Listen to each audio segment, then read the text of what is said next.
Hello. Welcome back to another day night here at IR Bad at Games. And if you've been following along with us, we are back again with some more 8-0. Picking up right where we left off last night in the middle of what is Kagari route, where we're learning more about little girl from the future who's back and now finds herself in a bit of a Blade Runner situation. Mm-hmm. uh, Yeah. I'm wondering too, like, yeah, so I was like talking about the Blade Runner thing. I don't know if she's like gonna be a robot or if she's like actually because if they're overwriting an actual person, this is some what is it? Tuvix from Voyager.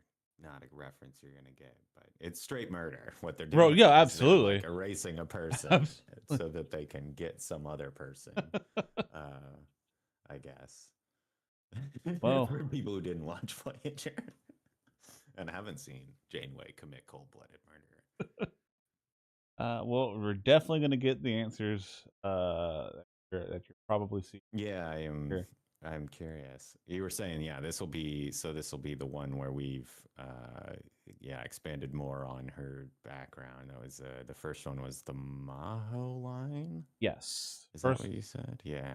yeah, the first one we did was Maho, where we learned more about her and her relationship with Risu and development of Amadeus and how Amadeus more early how it could be how the real Karisu could come through world lines to Yeah. Amadeus and all kind of weird stuff like that. It's like a vector for, yeah, changing the universe. Yeah. It's another phone way for The D-mail. one thing to Wait, keep in phone mind as we texts. go through all of these routes is what we're trying to do is we're trying to find a way to convince Okabe Rintaro that he needs to go back and save Kurisu because he at this point he still feels like there's no point in it.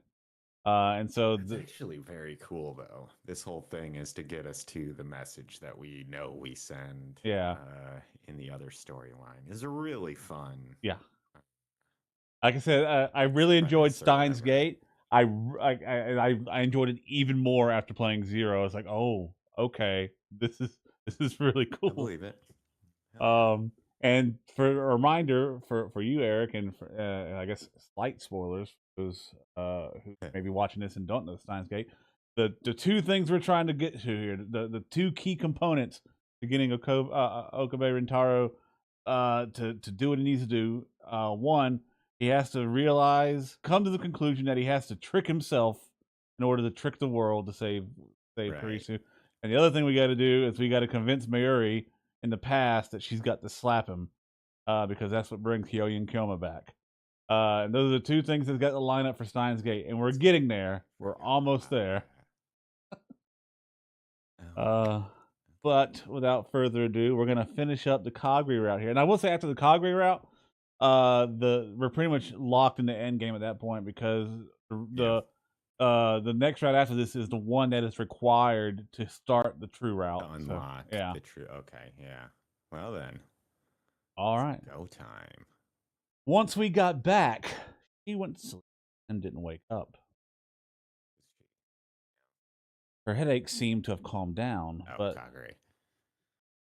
sometimes she would still moan. I'd contacted Mayuri and the others, and they were probably going to arrive soon, but the words she'd said before, crying apparently. Oh yeah, save me! Someone get me out of here! Hey, mommy, save me, mommy! What was that? Those fragments of her lost memories? If that was the case, then she really was. Okay. Just as I went to look at the clock, the door opened and Mayuri and Lukaku came. Is Kagari-san okay? Yeah, she's sleeping now. So glad. She must have heard us talking because Kagari's eyes opened. slowly open. Kagari-san. Huh? Where am I? He looked around, afraid. Calm down. You're in the lab. Up? Japan? That's right. Akihabara, Japan.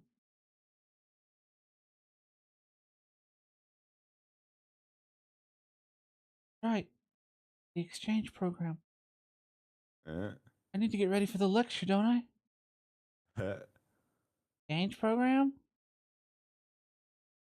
He's acting strange. Hey, Okarin? The fuck? Exchange program. Lecture. Those were his memories. Huh? My paper. Where's my paper? I worked really hard on it so I could show it to Dad. Calm down, Kagari. Those aren't your memories. Kagari looked up at me in a daze. And son?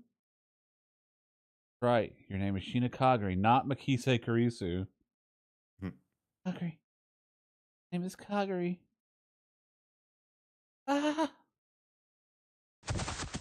He passes out a lot. Yes. Seems like the brain hurting Yeah. is it happens a lot. That line just cracks me. Look, hey, Lukaku, sorry. Can you handle this? Yeah, yes. Kagari was confused for a while after that. I'm out. But she gradually started to calm down again. Once it seemed safe to do so, I'd taken her back to Yanabayashi Shrine, but maybe we weren't going to be able to look after Kagari ourselves after. Maybe we should take her to a hospital. I don't know if that's a good idea. Was it my ego that was stopping me from doing so? I kept thinking, get her out. I kept thinking about that as I walked along. Maybe she's gonna stay overnight, okay? Yeah, that would be a big help. It would make Kagari feel a lot better. Try to treat her like you normally would, as much as possible. Yeah, okay. I told her to contact me right away if anything came up, then headed back to the lab.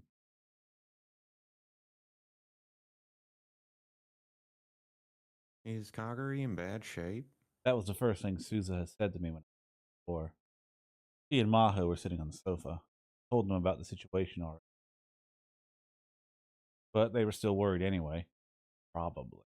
You mean probably? Of course they are. Well, you never know. You gotta be sure. Yeah, she's calmed down now, but she was very confused for a while. Is it Kurisu's memories? Yeah, I don't. Still didn't know why, but inside Cog's mind were Makisa. The question was how to deal with this problem. There were limits to what we could do. The most we could hope to do is figure out how this. That wouldn't be a real solution. To really fix this, we need to get her back to normal, to erase Kurisu's memories, and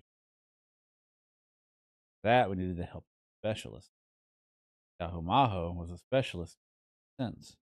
There was nobody else who knew as much about memories and the workings of the brain, except for Kurisu, but she was dead.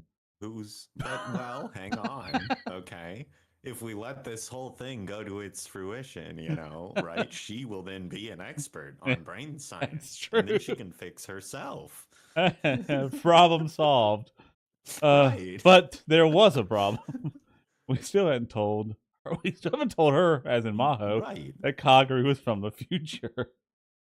In this world line, Maho didn't know Suzuha and the others that well. Of course, she didn't know about the future or the time machine. Was it okay to tell her? Yes, of course it is. I mean, at this point,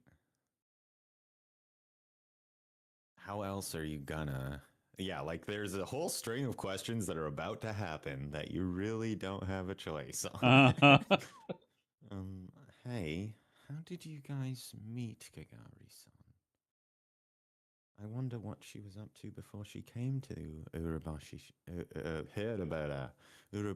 Urushibara's house. Hey, you don't hear Lukaku's that one in a while. Yeah, you don't actually look at the letters. You don't see Lukaku's last name very often. Right. dating by word shape gets me in trouble.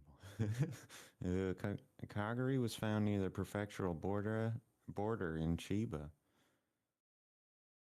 When she woke up, she didn't have any memories of what had happened before. That was the same as the last world line. But she had her memories of when she was a kid, right? You knew her, didn't you?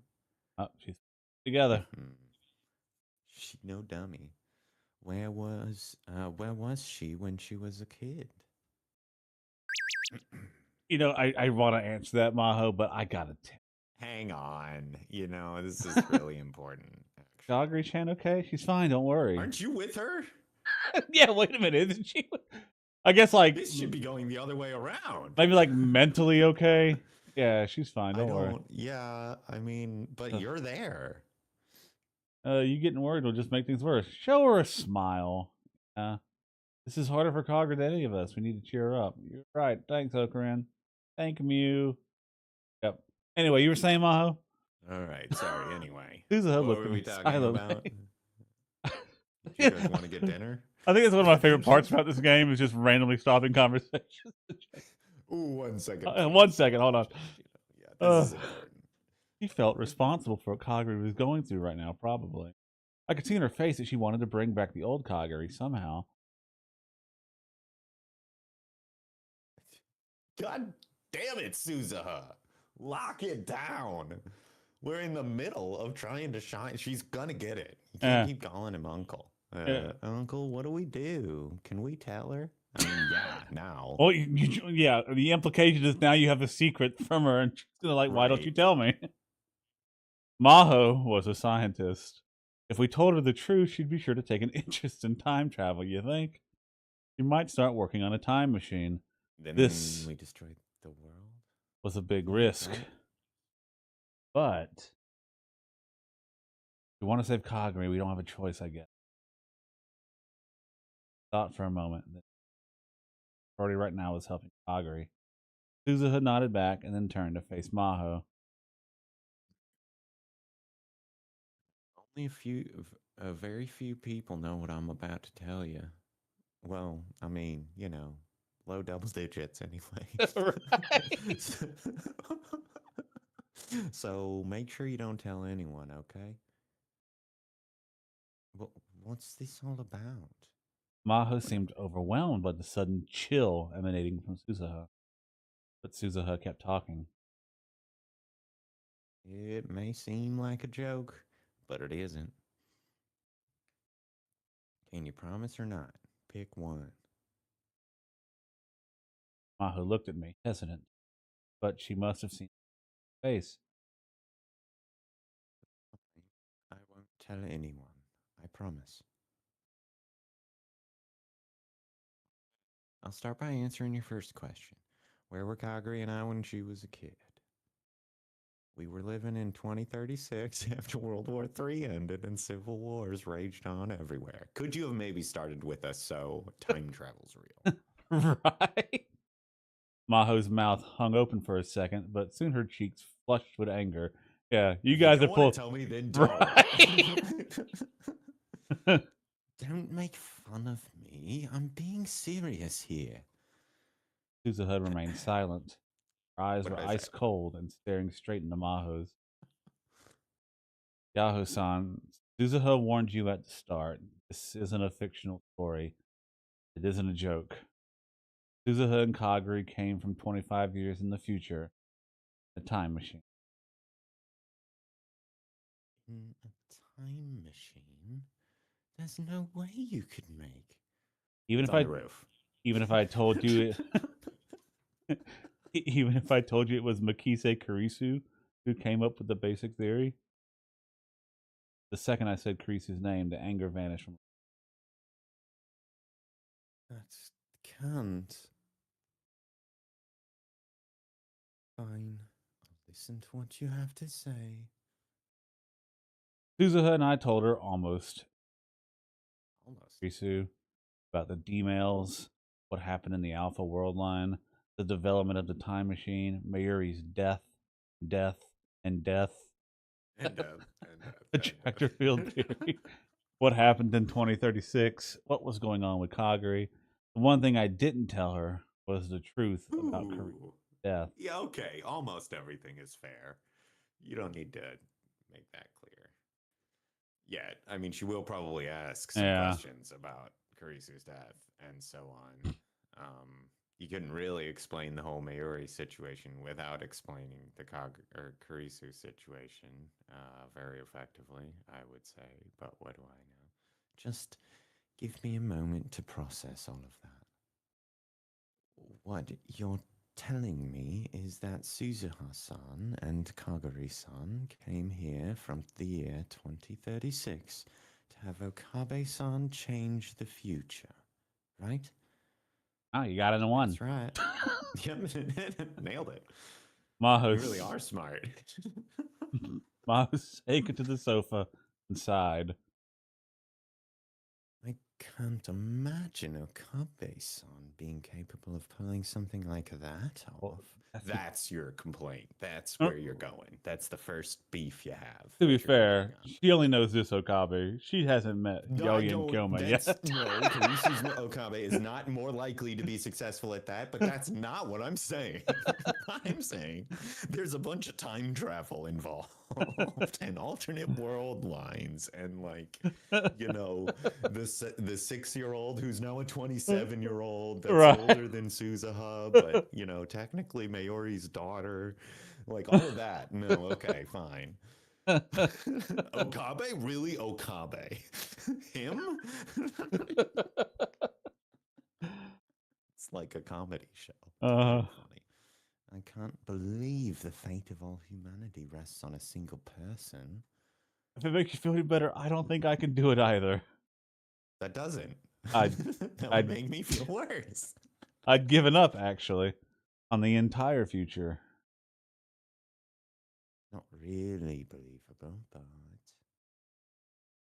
the theory you described might allow for a time leap, yes. And more than anything, it was Karisu who came up with that theory, right? Then it's worth looking into because she was a genius. The words together seem like a mixture of admiration, jealousy, and envy. So you believe it then, yeah? In exchange, I want you to let me see that time machine. Now see, that's asking a lot. Fuck off. No way. You want me to work with you on your time mission? The least you can do is show me your time machine. Right. If you came here in it still has to be around, right? It is. It's very close. I'll need to look into this, but I've decided to believe you for now, so I want you to help me to believe. Right? There was no hesitation in her voice. Well, you gotta tell me that beforehand.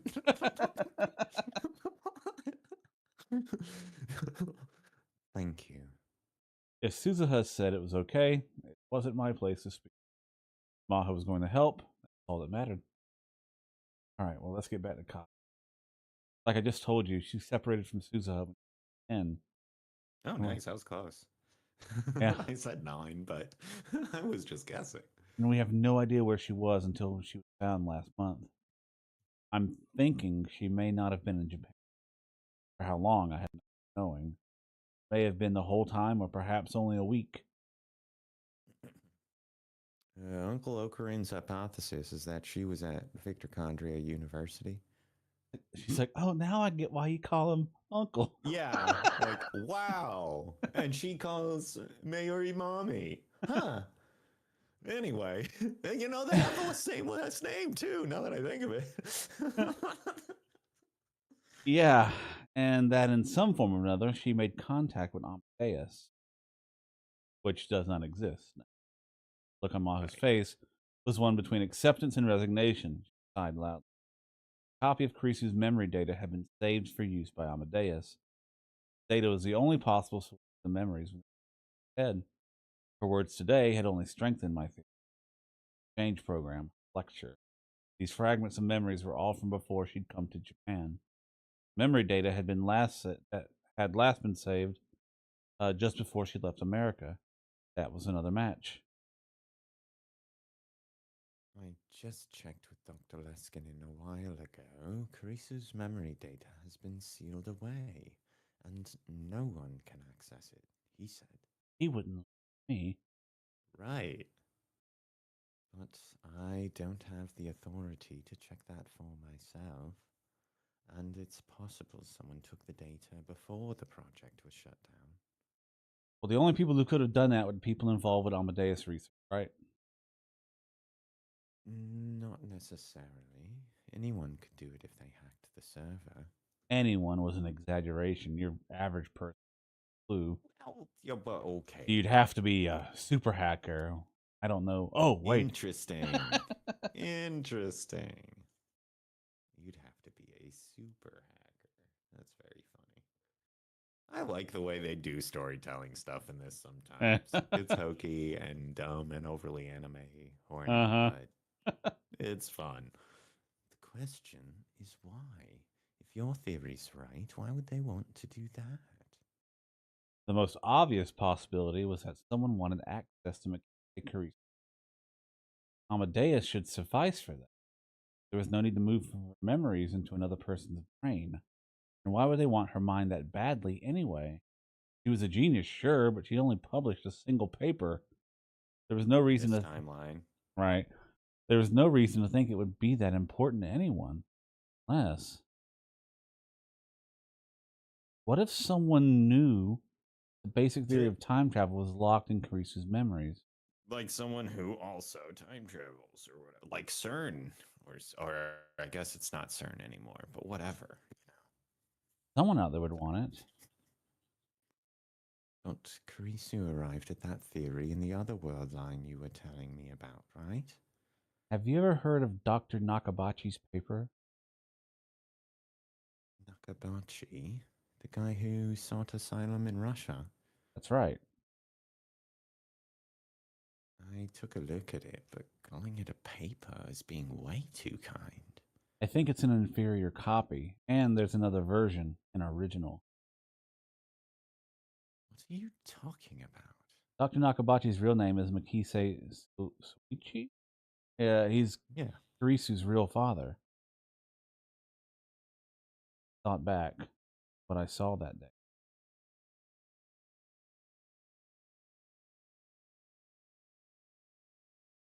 I've also been thinking about whether it's possible to create a time machine. Read this. I want your opinion, Dad. Yeah, not bad. Really? I think maybe we could publish it under both our names. Don't publish this. I'll take it. Sorry, wait, what? Come to think of it, I remember her saying before she left Japan that she was going to see her dad.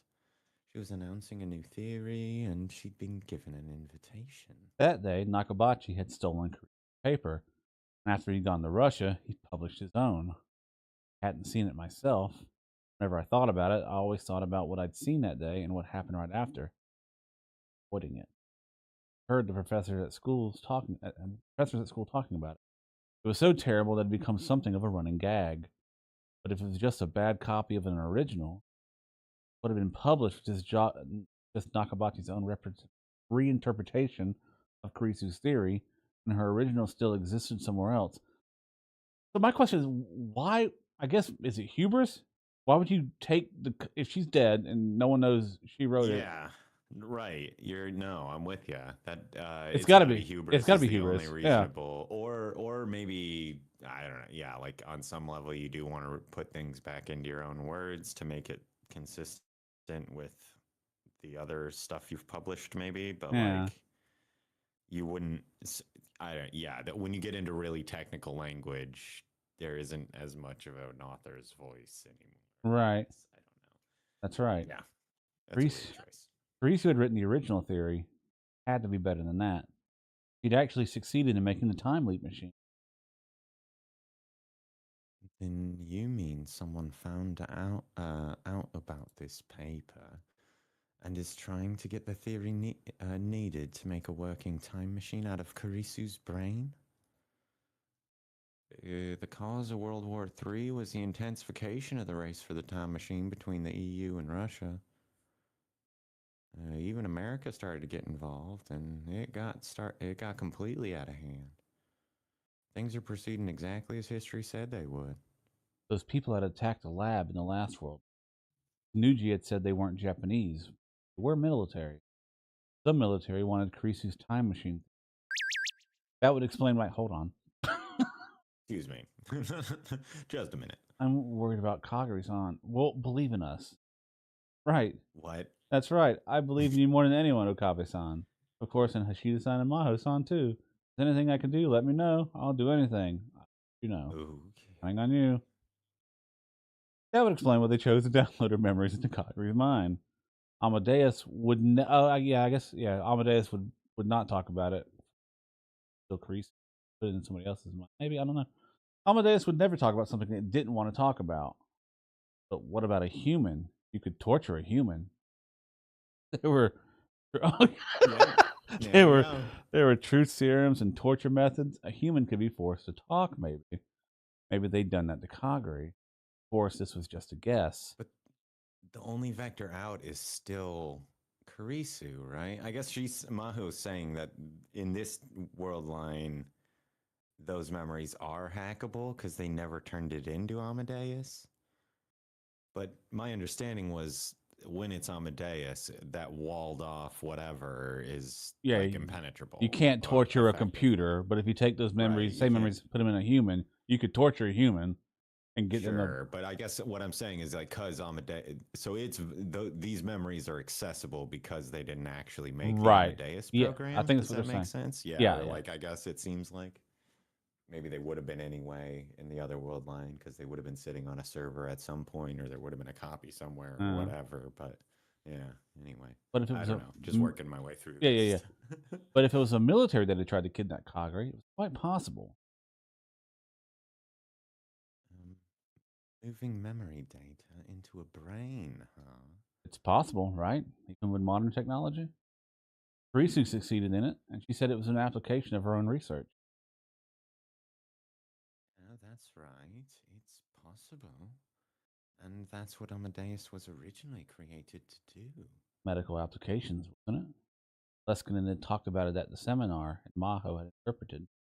In this world line, Amadeus had been shut down, and the seminar never happened, though. Maho gave me the same explanation I heard before. Right. And memory data transplants were theoretically possible.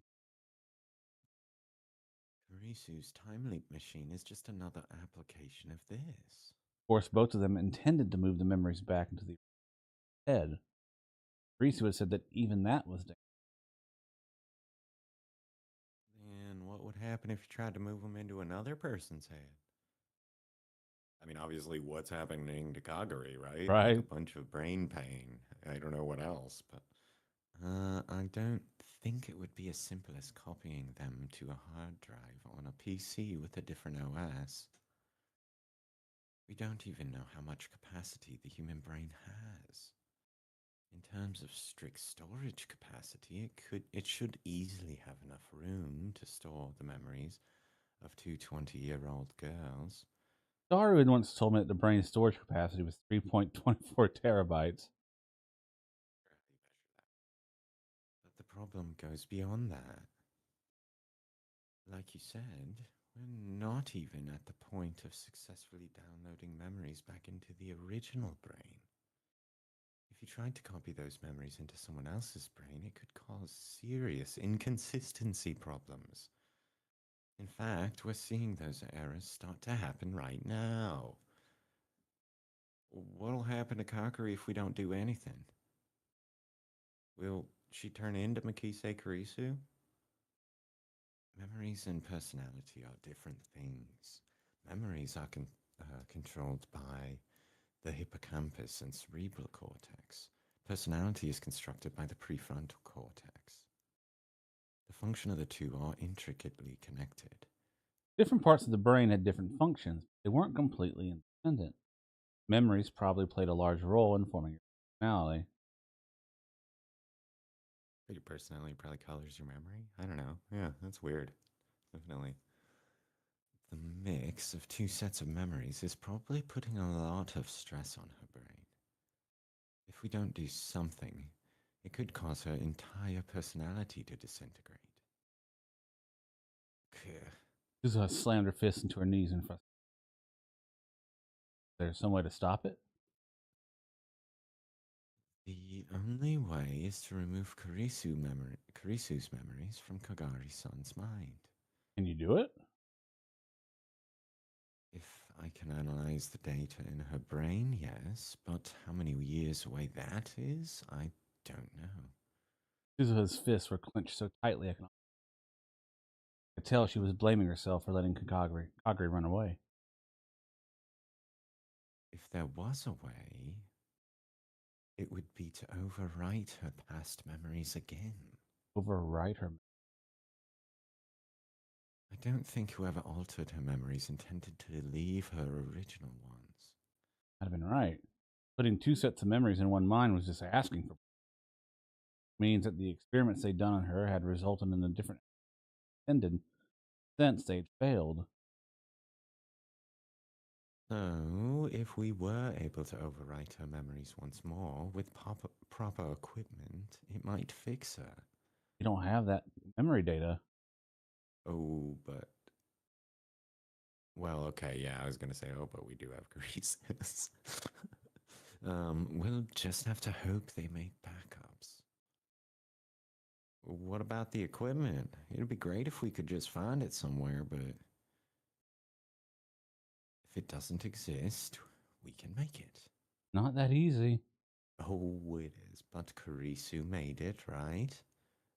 I mean, yeah, but you're not You Karisu. saying I fucking can't, huh? Oh, right. It had to work similarly to the time leap machine. Which means I can. No, I will make it too. Might be able to help with that. The question is where to find her memory data, though. We'll just have to find it somehow. But there simply wasn't enough information. All we knew that that it was non-Japanese Western military, and that information wasn't solid either. If anyone held the key, it was the woman in the motorcycle. Thought of a name and quickly brushed it from my mind. Didn't we learn it wasn't Yuki in the last one? Or am I crazy and misremembering? I don't know. I don't want to say much yet. Yeah, no, you're fine. If you don't remember for sure. I thought we got the ID and that it wasn't, but that may have been a different timeline or something. I don't remember. It's fuzzy. Never mind. Any good ideas? None. It wasn't Amana Yuki. It couldn't be. If there literally hasn't been any other proof, buddy, yes, it can. We talked late into the night trying to come up with a way to find out who had done the experiment with Kagari. Even though we spent a lot of time on it, none of us had any good ideas. I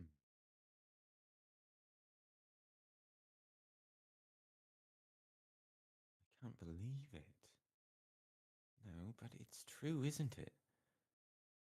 On the train back, Yahoo Maho was having trouble controlling her excitement. Two girls who said they came from the future. Okabe Rintaro's story about the time leap machine. Normally, she'd never believe them. But if Makise Kurisu's mind had made these things possible, she could accept it. Kurisu was a genius. Just might be capable. Maho, Kurisu seemed capable of anything. Most of all, she'd seen it for herself. On the way back from the lab, Suzuha had taken her to the top of Radicon and showed her a real time machine. It was night, and she didn't have a lot of time to look at it closely, but she could tell at a glance that it wasn't made with modern technology. Honestly, she wanted to start work on making another one tomorrow. No, right now even. But she had something else to do first. The time leap machine that Karisu had made, she needed to make an improved version. That meant she was going to be practically living at Okabe's lab for a while. So she decided to get what she needed from the office in the city. From the outside of the building, she could see that the lights were still on despite the late hour. Whoa! As soon as she got inside, Dr. Leskinen rushed over, his face pale. Ah. What happened Oh, here? yeah, there's paper strewn all over the place now. It's a mess. The room had clearly been ransacked. Of course, the place barely had anything in it to begin with, so with a quick glance, it was hard to see what had changed. But Maho and Dr. Leskinen's desk had clearly been searched. Doors had been locked, but the locks had been broken and their contents spilled out. Dr. Reyes hadn't brought much of anything, fortunately, and so she escaped with very little damage, but her drawers had been dumped out too. They had to break the locks on your drawers? That's a shitty search team. Those are crappy locks as a Right. general rule. Whatever. Very dumb. And what happened here? Someone broke in. A thief? It was like that when I got here. It might be espionage. In an empty office like this? Wouldn't it make more sense to hit the Riken Institute next door? Only a few people even knew this office existed to begin with. Suddenly, Okabe's words began to take on a new meaning for her. Did this have something to do with what he had said? Was a secret war over the time machine already beginning? Anyway, Maho, I want you to see if anything's been stolen from your things. Okay. Well, was anything taken? No, nothing of mine. She checked the desk and the drawers and couldn't find a single thing missing. What about you two? I don't seem to have anything lost. Seem to have lost anything either. I looked at my computer, but I don't see any trace of access by a third party. But then again, I wouldn't, would I, if they were good? Mm-hmm. You're sure nothing was stolen? Yes.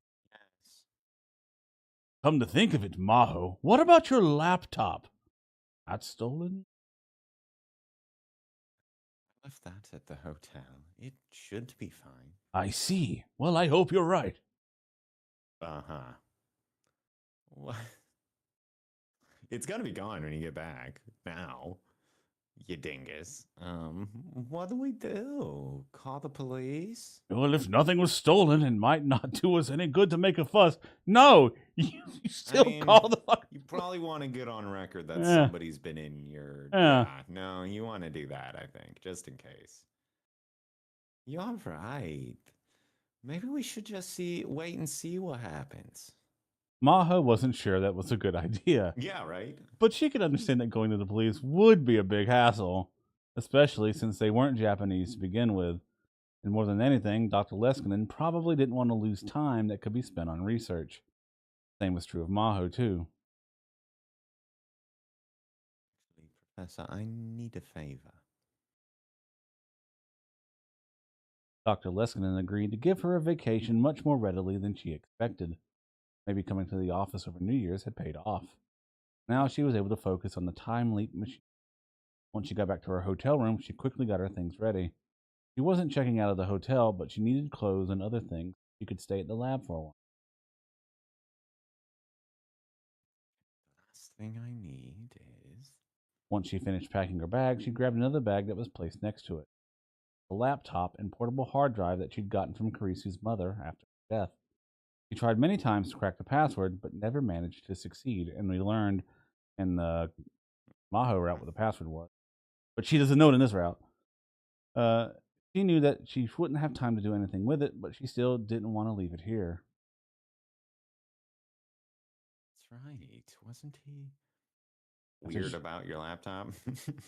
After she made one last check of her things and got ready to leave the room, an idea came to her.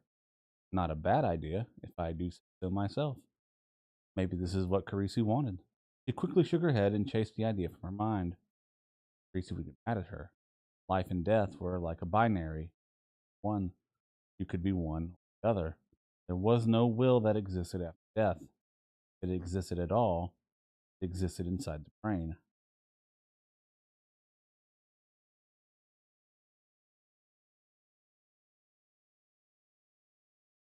Several days passed, and I still had no idea who had planted the memories in Kagari's head. Went all the way out to talk to the priest who'd found her, and even questioned the locals in the surrounding area, but I had no luck. Suzuha seemed to be doing her own research. She hadn't been back to the lab since then.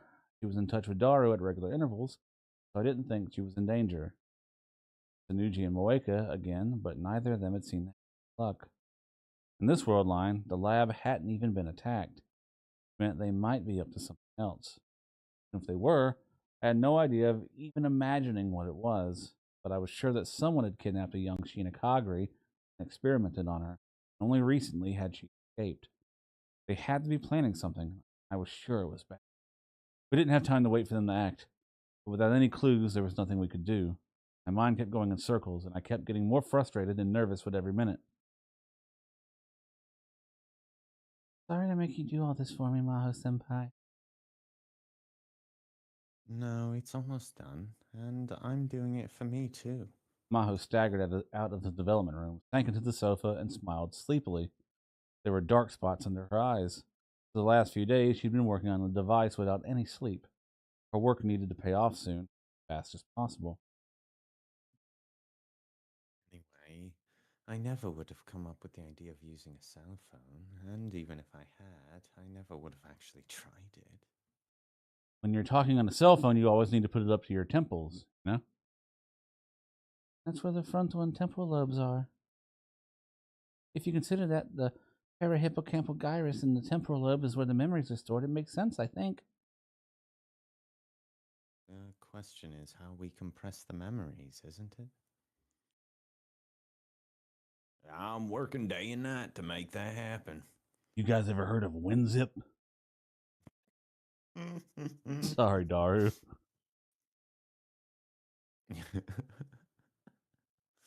And you absolutely insisted that I not let them find out that I'm hacking in from this lab, so it's extra hard. I got other work to do too, you know. To compress the memories, we needed CERN's LHC no matter what. Bringing CERN back into the equation. That one took a lot of thought. If we made an enemy out of CERN, that tragedy I'd gone through before would repeat. The main reason that CERN had attacked us was the D-mails we sent in the past. If it weren't for that, they probably wouldn't have bothered. And since we weren't sending D-mails, CERN would probably never even detect us. Probably. Fortunately, Souza had the IBM 5100 that we needed for the hack. Things were coming together better than I'd expected. You know, Ocarine, she's almost a completely different person now. Right. I nodded at Daru. For the past few days, more of Karisu's memories had been invading Kagari's. Lately, she even started discussing complex technical subjects with Maho. She was acting just like Karisu used to when she lived in America. At first, Maho seemed put off, but eventually adapted. Maho probably wanted to get details about the device from Karisu, so it seemed to be helping. You know, even after seeing the time machine, I still can't believe you made the time machine in a lab like this. Time leap machine, that is, in a lab like this. He's just basically calling her Karisu at this point. Mm-hmm. The idea of digitizing human memories and sending them back to the past is an amazing one. You're brilliant, Maho-senpai. I'll say the exact same thing to you. Huh? You're a genius, and in the end, I'm just Salieri. Get it? Watching the two of them, it was easy to fool myself into thinking that it was Maho and Karisu talking. Hey, Kagari. Oh, right. I wanted to ask about Amadeus. What happened to the project? Unfortunately, it was shut down. Kagari. Shut down? Why? Did Dr. Leskinen decide to do that? I don't know. The professor said the orders came from higher up. But it was going so well. Hey, Karisu. Yes? Hmm. Wait, was that just your Kagari? Sheena Kagari, right? Kagari. That's right. I'm Boom. Sheena Kagari. I'm. Kagari suddenly put her hands up to her head, afraid. But then, what are these memories in my head?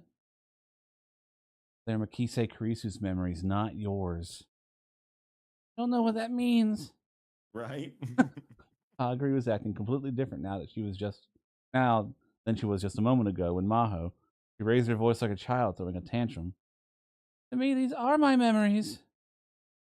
My memories with Mom and Mayuri, and my memories with my dad when I was a kid, and then my memories of the college in America are all inside me. I don't know which are real and which ones are fake. Words turned to sobs. I could understand how she felt. From her perspective, it was all real. None of it was fake. It was easy to tell her to get a hold of herself, but it wasn't that easy for her to actually do it. I remember what Kurisu had said when she finished the time leap machine. She said you can never put your memories inside someone else's mind. It would destroy their personality. But just if we were to leave Kagari like this, what would happen? There was a chance that our own memories would disappear and only Kurisu's would remain. If that happened, who would the person in front of me become? Would they be Kagari? Or would they be Kurisu? If it was Nope. Kurisu, don't go down that road, Okabe. Kagarisu, I think. It's a third person. That wasn't Clearly. true. It was impossible. I couldn't even think about it. But the more I thought, the more I felt a horrible idea tugging at my mind, no matter how much I tried to ignore it. Tell me, what am I supposed to do? Leave me, Mommy. Daddy? It would have been great if Mayuri was around, but unfortunately, both she and Lukaku had gone to school. Both of them were worried about Kagari and had told me to contact them if anything came up, but that didn't mean I could rely on them all the time. Kagari Tan, why not go for a walk to get your mind off things? That's right. Humans have a tendency to overthink things when they're sitting still. It might be better to move around a little. Okay. Just like, get out of here, you're bugging me. Right. All right, Okarin, take care of Kagari Town. Okay. Both of you get out of here. The two of us walked up to Chiodori together, but we didn't really have anything to do.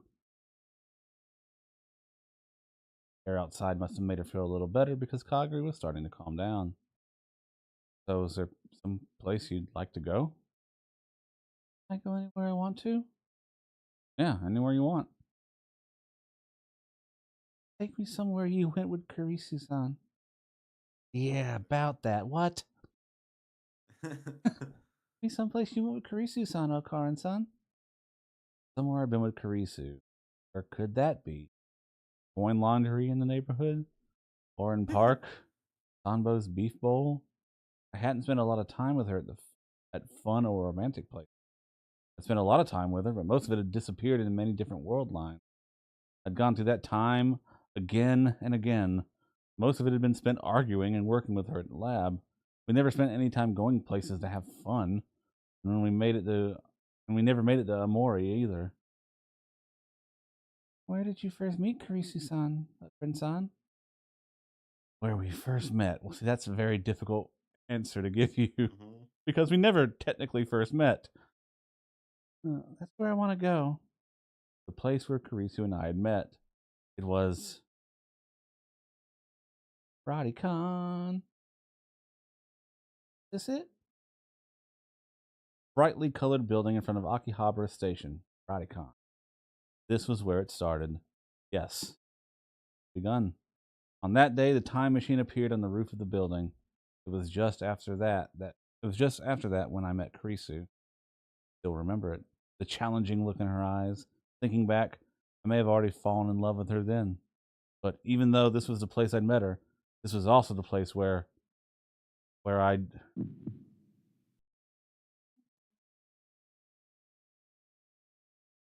Okrin-san? What's wrong? Lately, I've been so busy with Kagari that I started to think I was getting a little better, but I wasn't. Really sweating. My fault? No, that's not it. It's just whenever I came here, I couldn't help but remember what happened that day. But you sure? Feeling good, are you? Fine. I couldn't just stand out here forever.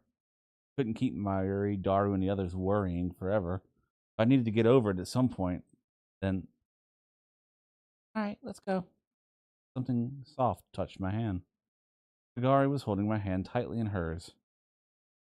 Thank you.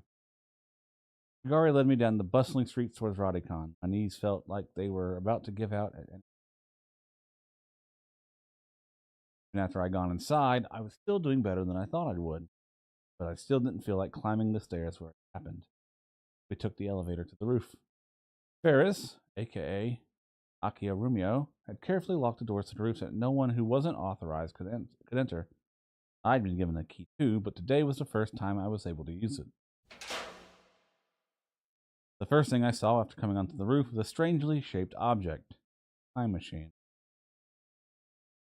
Oh, I remember this. I came here in this thing. Kagari happily ran up to the time machine. It was right after she'd separated from Suzuha that she'd lost her memories. She remembered going from the future to this place in 1975. First time I came outside here, I was amazed at how pretty the sky was. Unfortunately, it wasn't very pretty right now, but Kagari spoke as if there was an endless blue sky stretching out in front of us. I didn't want to leave Mommy, so I stayed inside the machine and cried. Missed her so much. But Suzuha told me that I had to stop crying, and I couldn't be like that anymore. But I was still so sad. And then the hatch opened, and I saw the blue sky. The sky in 2036 isn't blue? Yeah. The war made it all black and dark. And they wouldn't let me go outside very much. The mid 70s were right after the big economic growth spurt. Ecological concerns weren't as important as they are now. That was also when air pollution was a really big deal. The air probably wasn't as clean as now. If it seemed beautiful to her anyway, that must have meant the air in the future was really terrible. Okun-san, is this where you first met Kurisu-san? No, this isn't it. This is. A cold drop hit my nose. Starting to rain. Yeah, right. That's right.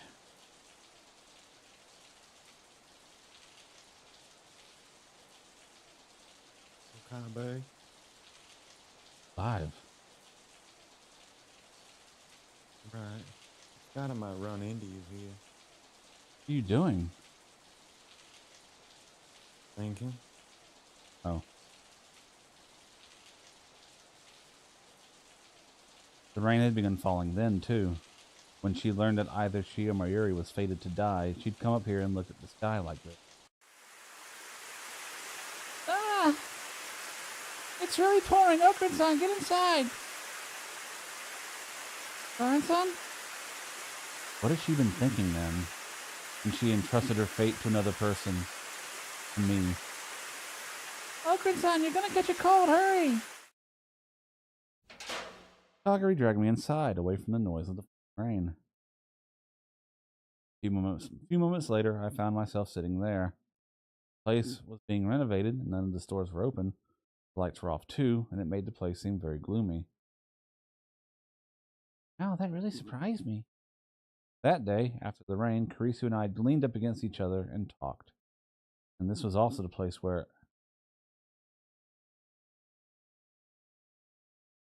Huh? This is where I met Kurisu. Strictly speaking, this is where I'd first met her in the Beta World line. That day, half a year ago.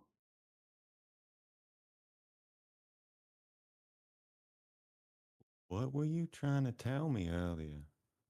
Talking about. About 15 minutes ago, before the conference started. You were trying to tell me something, right? You looked really sad. You looked like you were going to start crying any second. Why? Have we met before? Yes, you guys never technically ever first met. You've always known each other. Thinking back, that was the beginning of everything. I wish I never met her. If only I'd known this would be the result. If I'd never met her, I wouldn't have had to feel this way. San? I felt something soft touch my face. Kagari. Mommy used to do this whenever I was scared. You look like you were going to start crying any second. Kagari patted me on the head again and again, as if I were a child. Met Kari. Here on the landing? Yeah. She left a terrible first impression. The time she met me, she was arrogant and spent a lot of time glaring at me. Not cute at all. Of course, she probably felt the same way about me. After all the time I was rambling about nonsense like organization agents at the time. But she still ended up being someone you cared about. Right. That was in the Alpha World line, though. Right after I met Karisu in this one, she'd.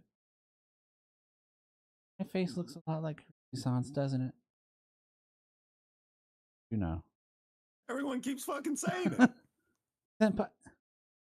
Maho-sen told me so. And so I looked it up on the internet. I was amazed. Maybe it's fate that her memories aren't. Always was. Fate laughed at us. It toyed with us.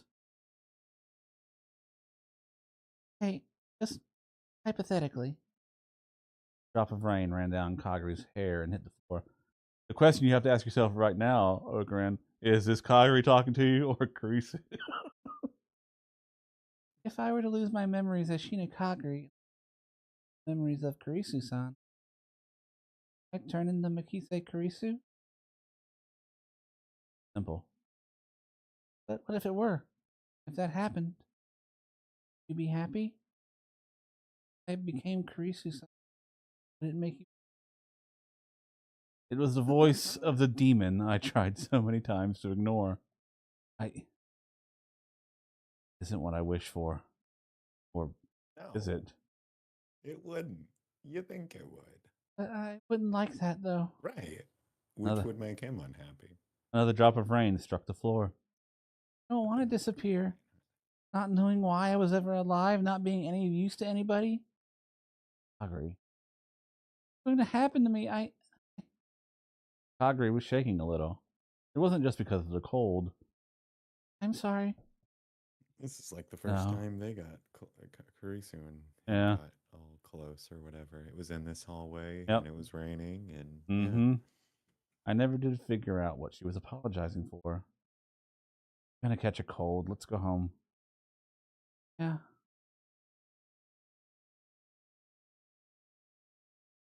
Just come in. The first time I went into Lukaku's room, it really did look like a girl's room. Ow, you're both soaked. You better hurry and change. The Anabayashi Shrine was closer to Radicon than the lab, so I decided to bring Kagari there. Mayuri had sent a message on the way, so I had her come here first. I figured that Kagari needed Mommy Mayuri right now more than she needed me. You deal with this. Mommy! Just like I thought, the second she saw Mayuri's face, she relaxed a little. You must have been so cold, right? I'll get a bath ready. Lukaku handed us towels to wipe away the rain, and ran out of the room to start the bath. I want to take a bath with you, Mommy. With me, Yushi? Sure, okay. But what will you do, Okarin? Oh, I'm fine. You guys can go. Okay, thanks. Make sure you change so you don't catch a cold, okay? Yeah. Work something out. Sure, Lukaku has some clothes you could borrow. Maybe I could borrow Lukaku's father's clothes? Just as I get up to leave the room. Kagari-chan? Wrong, Kagari-chan? Something was wrong with Kagari. She was staring at Mayuri's face, confused. Kagari? You. Huh? Who are you? Me, Mayushi, Kagari-chan. Kagari? Name? Kagari. No, I'm... Who am I? Uh... Flump. Ah! Kagari tore her hair and let loose a cry that sounded like it came from the pits of hell. Oh, damn. Get a hold of yourself, Kagari. It hurts, it hurts. It hurts so much. It hurts, Mommy, help me. Help me, Daddy. Someone save me. Save me. Okay, so we should at least rule out like a brain tumor. Yeah. Just saying. This is starting to seem like a thunderclap headache. Kagari-chan. He was Just, like a to be sure. She was like a puppet whose strength had been cut. All the strength left her body, and she fell forward. By the time I left Lukaku's house, the rain stopped. We waited for a while after that, but Kagari showed no signs of waking up. She looked peaceful as she was sleeping, so I decided to leave her to Mayuri and Lukaku and headed back to the lab. I think it's sleeping when you fall the fuck out. Like, Yeah. According to the two of them, she'd gotten confused several times in the past, but never like this. We might have underestimated how dangerous her situation really was. Her brain was probably under a lot of stress already, you think? We needed a way to deal with this, and now. But for that... Get her an MRI or a CAT scan or something. Got it. I did it. The second I opened the door, I heard Daru and Maho yelling. Really? I ran inside without even taking the time to remove my shoes. Oh, Okarin, perfect timing. Okabe-san, you're soaked. That doesn't matter. Did you guys pull it off? Mm-hmm. Oh, wait. Mm-hmm. Daru gave me a thumbs up. Nice work, Daru. I'm a super hacker. This is nothing. He could say that, but I knew exactly how much talent in that hacks. Your average hacker couldn't do it. The name Super Hacker wasn't just for show. What about you, Yahoo-san? Were you successful too? I'm pretty good at my job too, you know. Maho stuck her thumb up just like Daru had. Oh. Well, this was all thanks to the information you and Kagari-san gave me. Excuse me. In that sense, we're lucky she had Karisu's memories. No, you were the one who did all the work. Thanks, I'll just accept the compliment. Now the question is whether it works, and the only way to find out is to try it. Right. I want 3 trips to Kitchen Jiro. Sure thing, buddy. Anyway, everything was ready. All that was left to do, find out who they were. I thought he meant like as memories implanted in his brain as a test, but he means as payment. As payment. Got it. But that was still the biggest problem. Phew. Okay, I'm going to get some rest. I'm pretty tired. The sound of a ringing phone cut her off. Attention. Jeez, who is it? I'm about to go to sleep. Yes, hello? She muttered to herself as she took the phone to the back of the development room. So how's Kagari-tan doing? About that. Just as I spoke, a Rhine message arrived. Kagari-san woke up. She's calmed down. I let out a small sigh of relief and sent back an answer. Got it. Sorry, can you look after her for a while? I'll contact you if I need you. Gotta be a better way. Not good, actually. She forgot who Mayuri was today. Seriously? That's not all. Right after that, she started complaining about a horrible headache and passed out. Insane, man. Brain tumor shit. That's bad, isn't it? It is. We need to do something. But unless we knew who we were up against, there was nothing we could do. What? You're sure? Daru and I exchanged glances at the sudden voice from the development room. Maho-tan, what's wrong? Something happened? As we looked inside, Maho turned around in a safe shock. Someone ransacked my hotel room.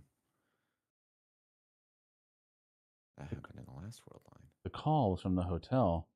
Maho was staying at a business hotel in Walker City. Sometime in the past few days, while she'd been staying here, someone had ransacked it. She left her key card with the front desk, but there were signs that the lock had been. What? She'd just given her okay to search the room. Why would you do? Why the key card at the front desk? What is that? So, did they find What? anything?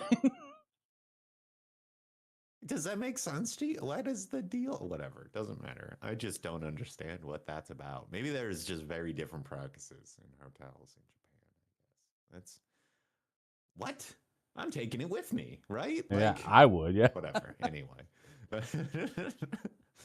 I mean, they can make a new one if they need it. I don't think whatever. They're just about to call the police. And they want me to come back and see if anything's been stolen. Then they don't know what was taken? Maybe they stole your underwear? I brought all that with me. Do you want me to sue you for sexual harassment? Please don't.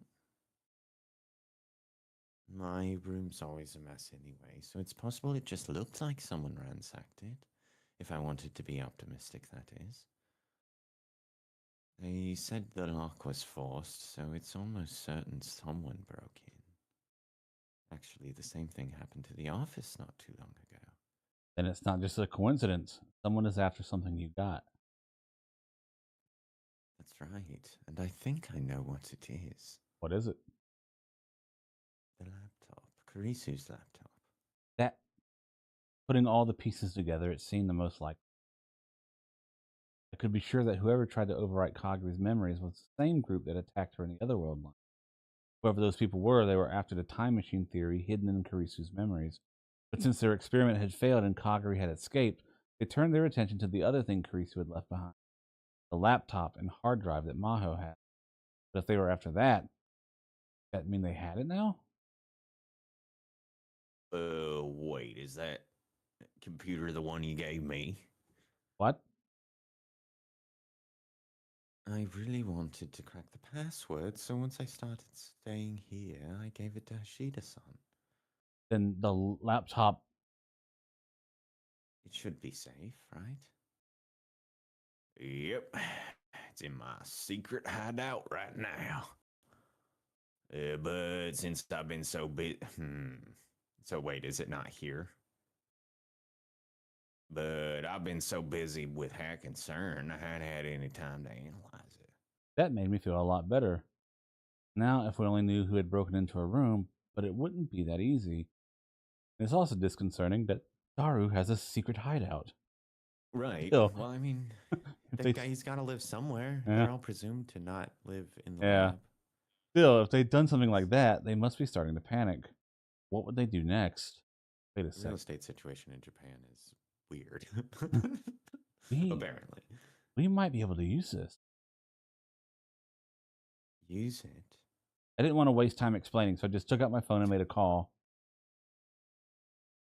Several days later, Kagari's condition was worse. All right, we made it to the 15th, finally. Staccato footsteps echoed through the darkness. Akihabara got quiet early. The ever-busy electronics store, the concert halls that were filled with cheers, and the coffee shops that were full of laughter, all of that gave way to silence. Night fell. A single set of footsteps walked slowly through the silence, never breaking rhythm. It belonged to a girl. It was dark, and so it was hard to see her clearly, but it was very clear that she was acting strange. She had a cap pulled down over her face and was trying to avoid letting anyone see her. Walked, as if she was hiding from someone, as if someone was chasing her. And just as she was about to turn a corner, several men jumped out in front of her. The girl stopped in surprise. Suddenly, there were men behind her, too.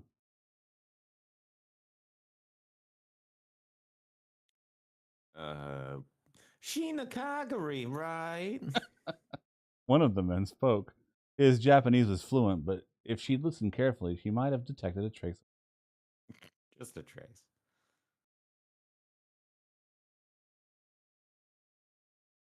The girl they called Kagari was helpless as they surrounded her. I like how they said the girl they called Kagari. They're not. Yeah. Story hasn't said it is Kagari yet. Oh, because it's not. Reset. The eyes are green. Yeah. No, oh, wait, that's are they green? Suzuha. You're right. That's Suzuha. Oh, she's got a wig on. Oh my god.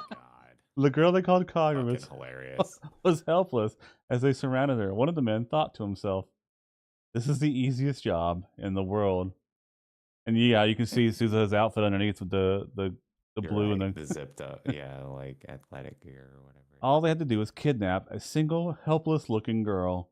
There was no need to bring this many people. No, it wasn't just him. Almost everyone there felt the same way. Stay calm and we won't hurt you. The men gradually began to close in. The girl simply stood there, afraid, and showed no signs of resistance. This was too easy. Just as the man smiled and reached out his hand, Oh my god. Jesus, did you cut it off? Yeah, I was gonna say, you got fucking stabbed. He thought he heard the sound of something slicing to the air, and then he fell to the ground, clutching his hand. It looked like 3 sausages lying on the ground. Ugh.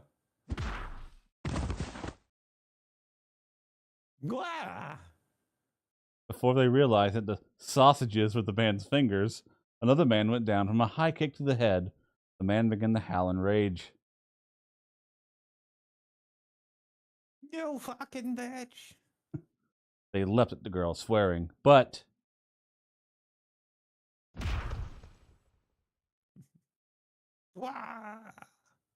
one of the men who was trying to attack her from behind suddenly screamed. Oh, it's been different people. It's fine. Presumably. But it is Zuza, so I guess you got this. You need to cool it. You don't want to make a lot of noise either, do you? Unless that's the other person. Oh, nope. This is That was Tanuji, wasn't it? A Yeah. huge God man damn it. came out of the darkness, silhouetted by the moon.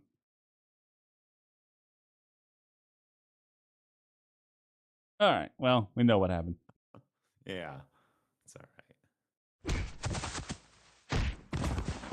Okabe just watched from the shadows, I guess. Huh. Wow. That was all I could say as I watched these tough men go down, one after the other. I knew from his size that Tanuji was strong.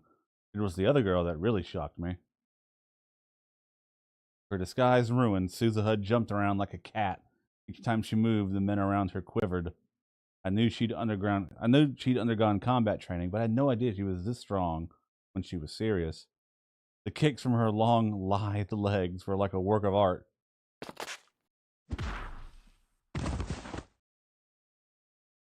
Yeah.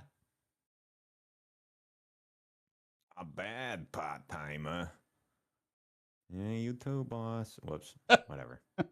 The men fell to the ground without even having the time to draw their knives and guns. Several days earlier, when I'd realized that the enemy was probably starting to panic, I came up with a plan. In the last world line, Moeka had told me that someone was looking for Kagari. I wondered if that was true in this world line too, so I asked Moeka to leak some information for me.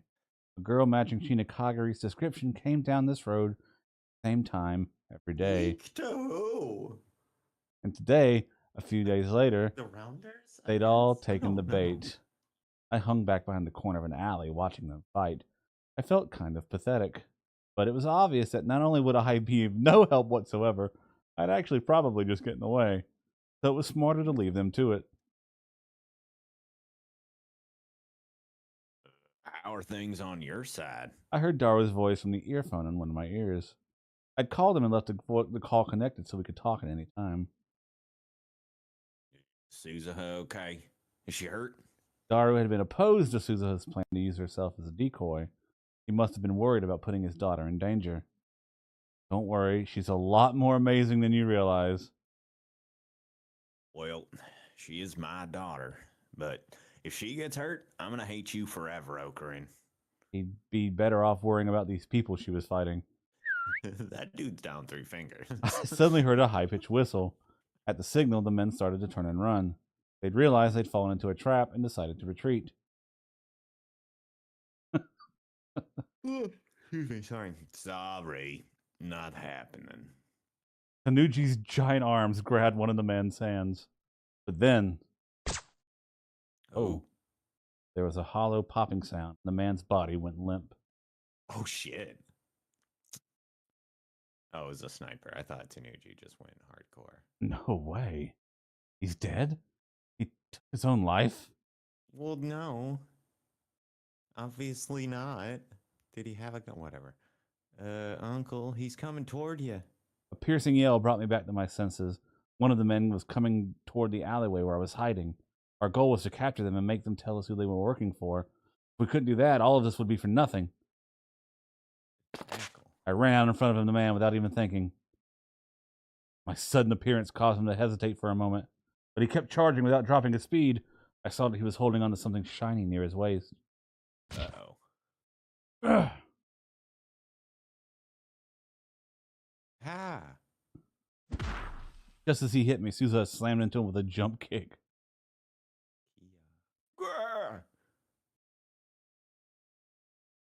Gotcha. The kick knocked him directly into Nucci's waiting arms.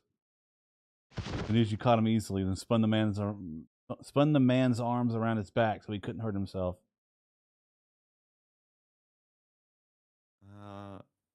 Uncle, are you hurt? Are you okay? Fine. You're not, though. Ocarin, what's wrong? What happened? Don't worry, everyone's safe. Souza, did we get him? Something like a scream came out of his mouth. At some point, Tanuji had jammed what looked like a towel in it. He was probably trying to keep him from killing himself, like the last guy. Oh, okay. Maybe you must have, actually. I mean, do people still bite their tongues off? Is that still a thing? Whatever. Question. What do I know? They cool it. You're the one who's gonna have a bad time if there's a fuss. And we're still only on the first one, pussy. We got 9 more to go. All right, Tanuji.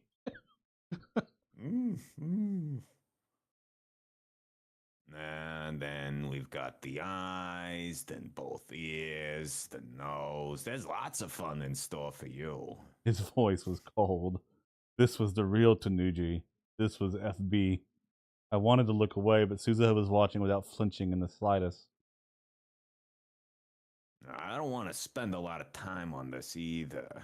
You're going to tell me in the end anyway, so isn't it just better to get it over with now?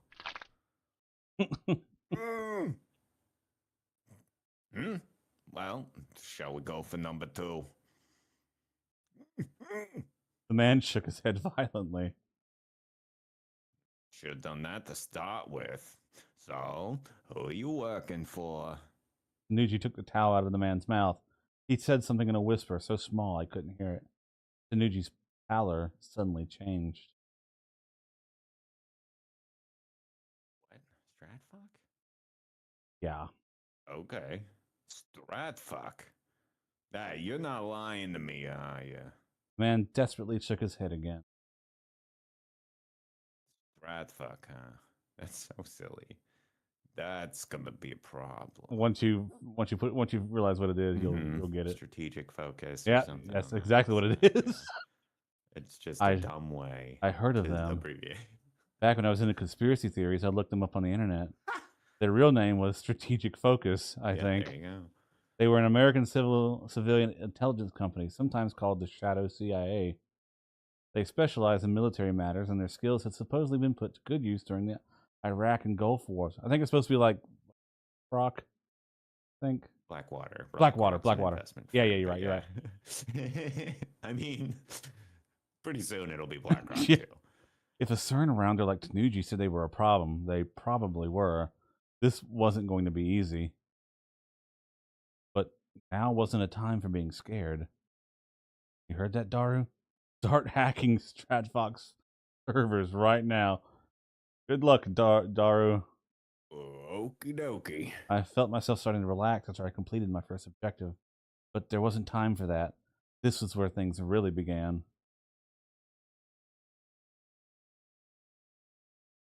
What's wrong, boss? Something bothering you? It's just Stratfuck's a civilian company, you know. That means somebody's hiring them. Anyhow, no matter how many of these people you catch, is it really gonna solve the problem? It did seem strange, come to think of it. Hey, you. Are you really? Tanucci tried to wring the man's neck again, but Damn it, he passed out. What a wimp. Tanucci sighed and took out a rope and started to tie him up. Let me clean this up. You guys go. Sure. Yeah, this isn't the end, is it? Oh, well. I was a little curious what he intended to do with them, but all right, we'll let you take care of it. Yeah, somebody says they'll take care of it when it comes to a series of bodies. You probably just Yeah. silently nod. I had other priorities right now. I said my thanks to Tanucci and hurried back to the lab. Suzuha. Uncle, hurry. I know. Suzuha ran through the night like a panther. It was all I could do to keep up. The path to the lab seemed far longer than it usually did. Now that we're back in the lab. Is this a branch point? Yeah, it's one of the last branch points, yeah. Or it is the last Okay. branch point. We finally made it back to the lab. Fury, Ferris, and everyone else was already there waiting. And Kagari, too. Kagari was lying on the couch in obvious pain. Her breathing was shallow. Her complexion was pale. Something bad could happen to her at the moment. Daru, how's it going? Just a sec. Got the route I used last time I hacked it. Checking it now. Last time. Why did you do something so dangerous? For a job. It was a bet with a buddy of mine. We're gonna see who could hack it faster. Winner got a year's worth of go-go curry. He probably had no idea how dangerous that was. Huh? You're not gonna ask who won? In the way he was acting, there was no need to even Yeah. ask. Just hurry. Since their plan to steal back Kagari had failed, there was a good chance Stratfok would resort to even more desperate measures. There was no time to waste. And Booker, you're not looking so good. No, it's nothing. It's not nothing, yeah. Let me see, yeah. Ferris ripped off my coat. Oh, you got shot. You're really hurting, yeah. Okabe-san, you're bleeding. Booker in. I tried to avoid looking at it, but there was a lot more dark blood staining the side of my shirt than I could see. When the man had stabbed me before, it must have gone in pretty deep. That was the glint. Fine. Buddy, no. Pro tip. Seek medical treatment upon stabbings. It's good call. Yeah. You're not fine, yeah. Luke and Yan, get the first aid kit. You know what? I'm so impressed with Ferris to stick with the bit in a completely dangerous situation. She's gonna be doing those bandages up with the fucking gloves on. Like, I'm impressed. You think those have bloodstains in them already? Okay. I'm okay. This is called shock. Forget about me. Mary, how's Kagari? Not great. Kagari-chan, hang in there. Kagari was lying on the sofa, panting for breath. The last few days, she'd been getting weaker and weaker. Her hand reached up into the air. Mommy? Mommy, where are you? Mommy's right here. I'm right beside you. Mary grabbed her hand tightly, and Kagari finally gave a weak smile. Tell me. I'm going to disappear. Okay, Okarin and Daru-kun will do something. Okarin-san? That's right. You know Okarin, don't you? Son? Kagari's lifeless eyes turned towards me. Don't worry, just a little more. Just a little more and he'll be back to normal. Huh?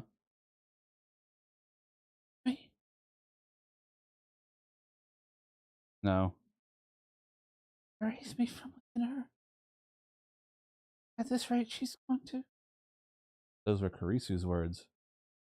Personality and memory were two different things. Just because she had Karisu's memories, it didn't mean she had Karisu's personality. But That's cool. please, don't me. Those were definitely Karisu's. At least that's how it seemed. I remembered when she had said before. She told me to save Mayuri. She told me she couldn't sacrifice Mayuri to save herself. Maybe there was a tiny chance that Karisu's memories would safely settle inside Kagari's. But even if they did, I knew what she'd chosen. She'd chosen to leave. She'd chosen to disappear. I had no way of knowing if these words coming out of Kagari's mouth were from another personality created by Karisu's memories, but there was no doubt that they were Karisu's words. Right now, she was nothing but a formless thing called memories. So why, even now, when she was nothing but memories, did she still have to suffer so much? Why did she have to suffer at all?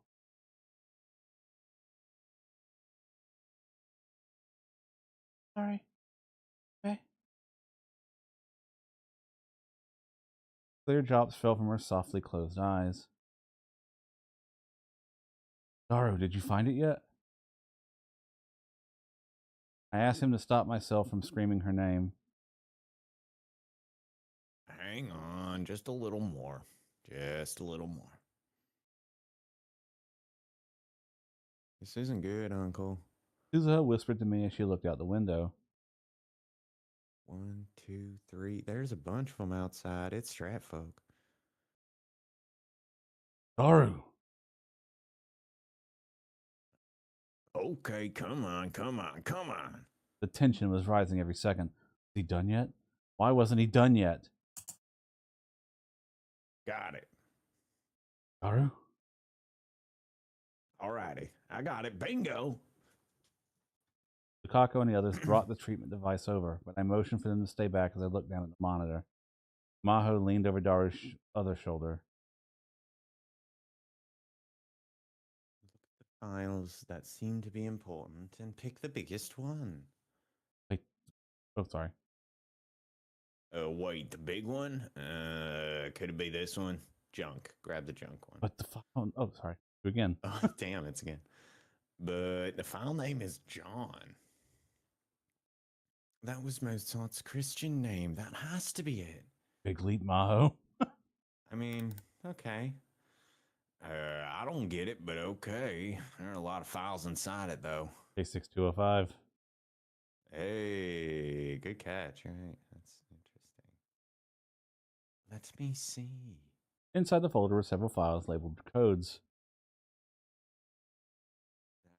There's more files. There weren't this many when we were doing the research. Which meant that after the Amadeus program was shut down, it had ended up in Stratfox's hands somehow, and they'd gone on to do more experiments with it. One of these has to be Kagari-san's memory data, but... 205. Mm-hmm. K6205 is Kagari's memories, Daru. Kochel? Is that what we called it? Kochel number? I think. 620, the magic flute. Coachella. Yeah. I don't know. K620. Found it. Now just do what we talked about. Compared to Carisi's time leap machine, the process was a lot simpler. Since the memory data already existed, there was no need for a VR headset or the phone wave, subject to change. All we had to do was use a decoder program on Kagari's memory data, then use CERN's LHC to compress it. Then we transferred the compressed data and sent it to the cell phone. Hurry. We're completely surrounded. Daru, are you ready? Okie dokie. Okay, do it. Wait. I looked up and saw that Maho was staring at the screen, her features frozen in on Yahoo-san. Is this really going to work? If it fails, Kagari-san will... I reached my arm around Daru's back and put my hand firmly on her shoulder. It'll be fine. Guarantee it. I will never die. Okabe-san. Uncle.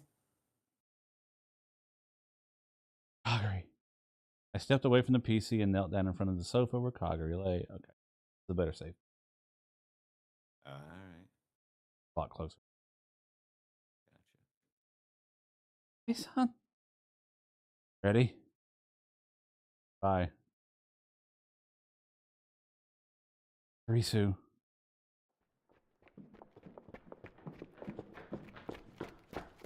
They're here. Daru! Roger. The sound of footsteps coming up the stairs. Sound of the phone ringing. Okay, actually. So Perfect. this is the save point. It splits off in two different directions here. Whether or not to do it, I assume, right? To overwrite the memories. Maybe I'm wrong. We're going for the Kagari route this time, so I'm going to ignore the phone call. Oh. All of these different sounds filled the air. Interesting. That means that it's got to be Kurisu that's calling. Listen, Kabi-san. The last thing she said was, I think that I do. Whether those were Kurisu's words or Kagari's, her words were cut off by the sound of the door and the sound of screaming. I hesitated. Not only did I hesitate to answer, but I almost tried to tap the button to return the call. Then Kagari's fingers beat me to the punch. Her fingers, or maybe Kurisu's, tapped the button to call. Then the phone up against her head stopped ringing.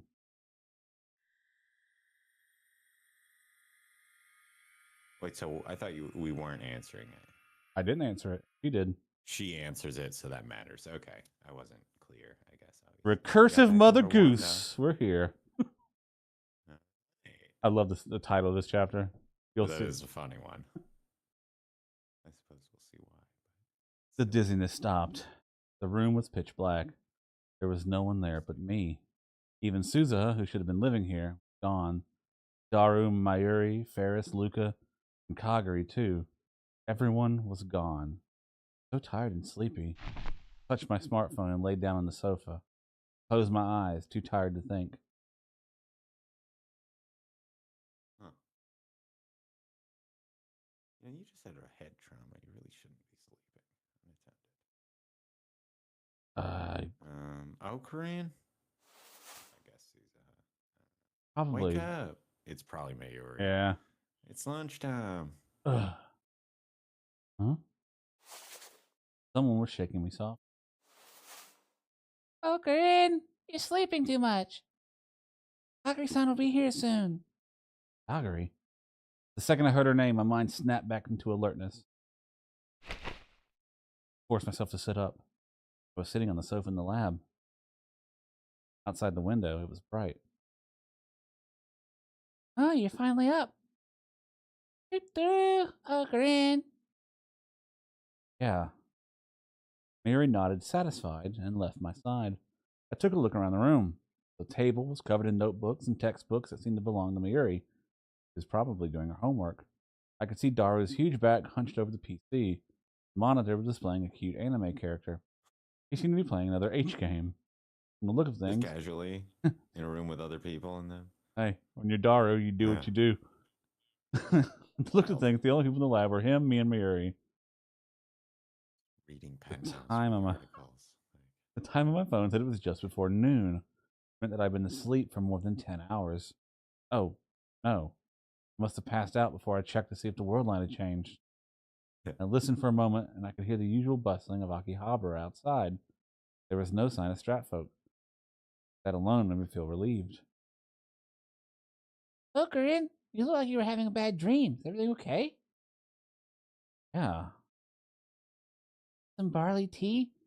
You shouldn't have Dr. P right after you get up, right? He's fine. Is that a rule? Okay. Got it. Mary went to the kitchen. Oh, there aren't any cups. Clean cups. Just give me a second. I'll wash one. Fine. No. Oh, no hurry. No hurry. No hurry. That's funny. I'm fine. No, you know what? Hurry. Oh, Mayushi. I'd like some tea too. Okay. Stuff it out. This all felt like an old memory. It seemed like ages ago when I last had a normal conversation like this. But this was no time to be sentimental. While Mayuri was still watching the cup, I needed to get things straight in my head. World line change, right? In the end, I hesitated at the last second. If Kagari, or perhaps Kurisu, hadn't stopped me, maybe the world line wouldn't have changed. That folk would have caught us. But change it did. I could still feel the lingering sensations from my reading Steiner, so sure of it. From the look of things, Mayuri and Daru were the same as ever, and the immediate danger was gone. The reason for the change is probably the deletion of Kurisu's memories from within Kagari. Those memories must have included something that dealt with the time machine. It meant that their existence was important enough to control whether or not the world line changed. And I deleted them. No, the opposite too. Maybe even if Maho's program hadn't worked right, memory rewrite failed and the world line would have changed anyway. Unlike last summer, it wasn't clear what was making the world line change now. Yeah. The first thing I needed to do was see if Kagari's memories had been successfully written. Here you go. At the same time, I decided on my plan. Mayuri brought me a cup on a tray. I'll get some barley tea now, okay? Wait. It was just the cup? It was just the cup. She put the tray on the table and headed for the fridge. I looked and saw there were 4 cups on the tray. 4? Mayuri, why are there 4 cups? Huh? Because Kagari-san's gonna want some too, dummy. That's right, Kagari. Kagari's coming? She just sent me a message on Rhine. She'll be here soon. See. What's she coming over for? You called her? You sent everybody a message on Ryan yesterday and said we all needed to meet here at noon. It's our 3rd meeting to try and come up with a way to get our memories back. It's you, me, and Kagari time. Not that we've had any luck so far, though. I called her. Mayushi wants to help too, but I gotta work today. I could hear Mayuri apologizing from the kitchen. I hope she gets her memories back soon. It must be sad not to remember anything except the recent past. She didn't remember anything except the recent past. What was going on? Kagari should still have her memories from when she was a kid. Yes. Maybe trying to rewrite her memories had actually deleted them? Okay, Okarin, here you go. Mayuri handed me a cup filled with barley tea. Oh, thanks. I took the cup, trying my best to hide my internal shock. I'll leave yours here too, Daru-kun. Thanks. I gulped down the tea, stood up from the sofa, and went over to Daru. Daru. What's up? I lowered my voice so that we couldn't hear. Did the memory rewrite on Kagari? Or did it fail? Daru looked at me confused. What are you talking about? Huh? That wasn't the answer I expected. Are you sure? I was asking if we succeeded in deleting Kurisu's memories, Kagari's brain.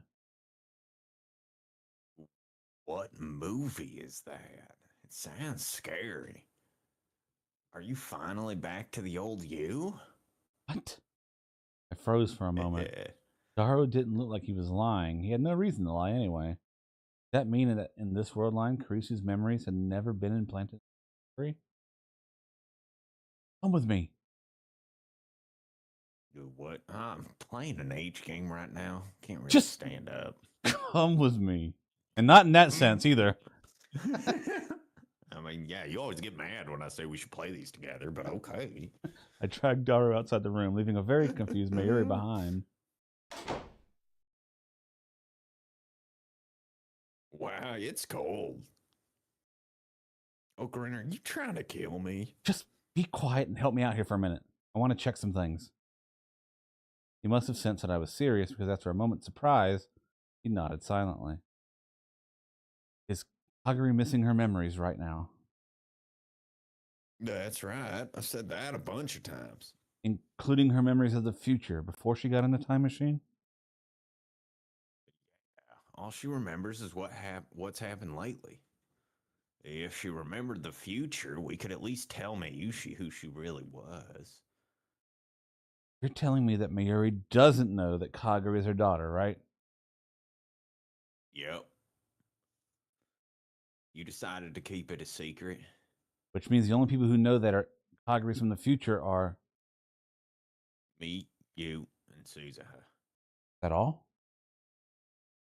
That's all, unless you told someone. Sorry, I must not really be awake yet. I had a dream I'm mixing up with reality. Just tell him. Tell him it's a reading Steinar thing. Yeah. Why don't you? We've all been here at this point. They've all been there. If there's anyone who'd be on board with it immediately, it'd be Daru. Daru's at least gonna just like shrug and say, "Okay, crazy, like whatever, Right. you know, like don't worry about it. I live in a dream 24 hours a day, baby." And anyway, feels like forever since I seen you so excited about something. Instead of answering, I took a second to think. It seemed like there were three main differences with Kagari in this world line. 1, she did not have Karisu's memories. 2, she didn't have her own memories of her childhood. And 3, only me, Daru, and Suzuha knew who Kagari really was. In other words, Mayuri didn't know that Kagari was her daughter. Heck? This Kagari seemed closer to the one I met before the world line shifted to the Alpha world line. Everything seemed mostly the same as before, including the fact that we were trying to get back her memories. Does this mean that a second world line change had sent me back to the old? If I had the divergence meter, I could tell, but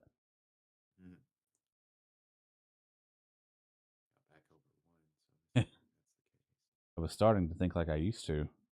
I chuckled at myself. Stop. I decided to have nothing to do with that time machine or the time leap machine. All I could do was help Kagari get her memories back. Ocarin, you've been acting kind of weird for a bit, you know? No, I'm fine. Don't worry about it. I hope so. Anyway, it's really cold. Can I go back in? Cold too. Daru and I raced back inside the room. I got back. I could just barely make out Mayuri's voice. There's just one thing. Oh, there's just one thing I'm searching for. Laughter of the stars. Twinkling in the wind. You can grab it if you just reach out your hand. Mayuri hadn't noticed us come back in. She was putting her textbooks into her bag, and it sounded like she was singing a song. What song is that? Huh? It was only then that she realized I was there. Oh, welcome back. It's cold outside. What were you guys talking about? We were just talking about this season's anime. Oh, wow. Hey, what's that song? Oh, was I singing it? There's just one thing I'm searching for. I wish I could remember the melody. Laughter of the stars. Twinkling in the wind. You can grab it if you just reach out your hand. I heard something fall into the front entrance. At some point, Kagari had opened the front door. She was standing there with a shocked expression, her mouth opening and closing. Her bag was lying at her feet. She must have dropped it in surprise when she came in. But did anything that surprising happen? Oh, Kagari-san. Do-do-do.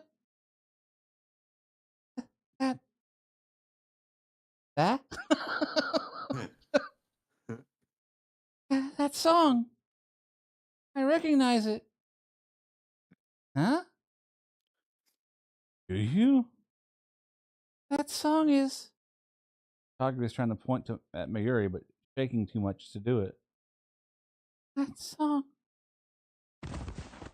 And she fell to the floor Goes Frazier. like a puppet with his strings cut. Kagari-san. Who's doing that? Kagari.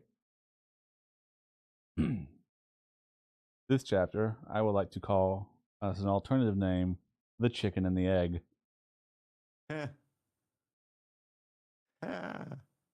One thing I'm searching for. The laughter of the stars. Twinkling in the wind. Grab it if you just reach out your hand.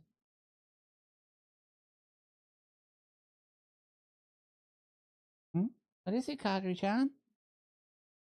What song is that? This is a really important song. Kind of song. It's a song to make people smile when they're crying, maybe. Important to make crying? Well, that's also important, but that's not all. This is the song that brought you and me together. The song is the reason we met. If it weren't for that song, you might not be mommy. That? Sorry. That's not what I meant. I'll always be your mommy, no matter what. But, I want you to remember this song, Kagari-chan. For the day you meet someone really important to you. So that when they're crying, you can make them smile. Come on, sing it with me, okay? And then they sing it again. They sing it together. You're really good. Now the next part is... Mommy? You mommy? Go, mommy? Mommy? Oh my god, is Mayuri actually eternal? Because that shit would be very funny. No! Don't go! I don't know what I'll do if that was a real call. Mommy!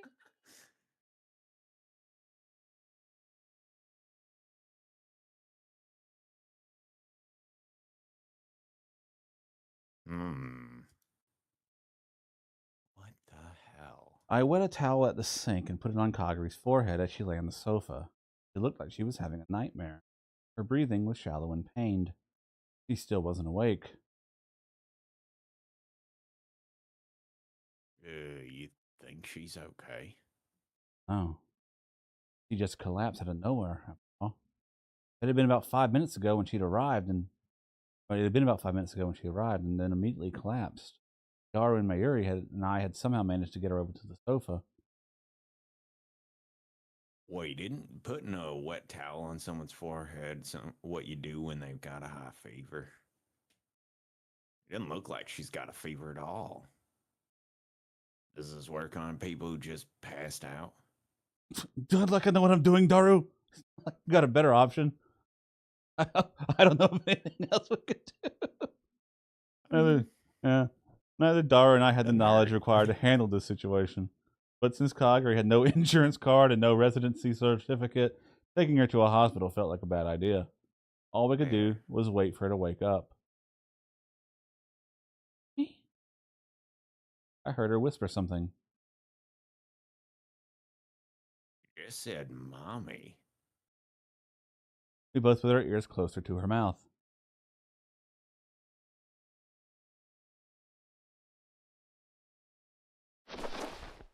Suddenly jerked upward. Oh god. The two of us just barely managed to avoid getting a headbutt. Yep, there you go. That was close. Oh, wait, no. Oh, God. I missed my chance to do something naughty to Kagari-tan and not get blamed for it. Stupid. I'm so stupid. I ignored Daru, who was bashing his head against the floor in frustration, and spoke to Kagari. You okay? Hey, son? Kagari seemed confused, and it took her a moment to realize that she was lying on the sofa. Was I asleep? Don't remember. You saw Mayushi the minute you got here, then fainted. When I looked at my... I realized that her tone had changed since the word line switched. More precisely, that it had switched. It was back to how she was when I first met her. I seemed to know the song that she was. Song?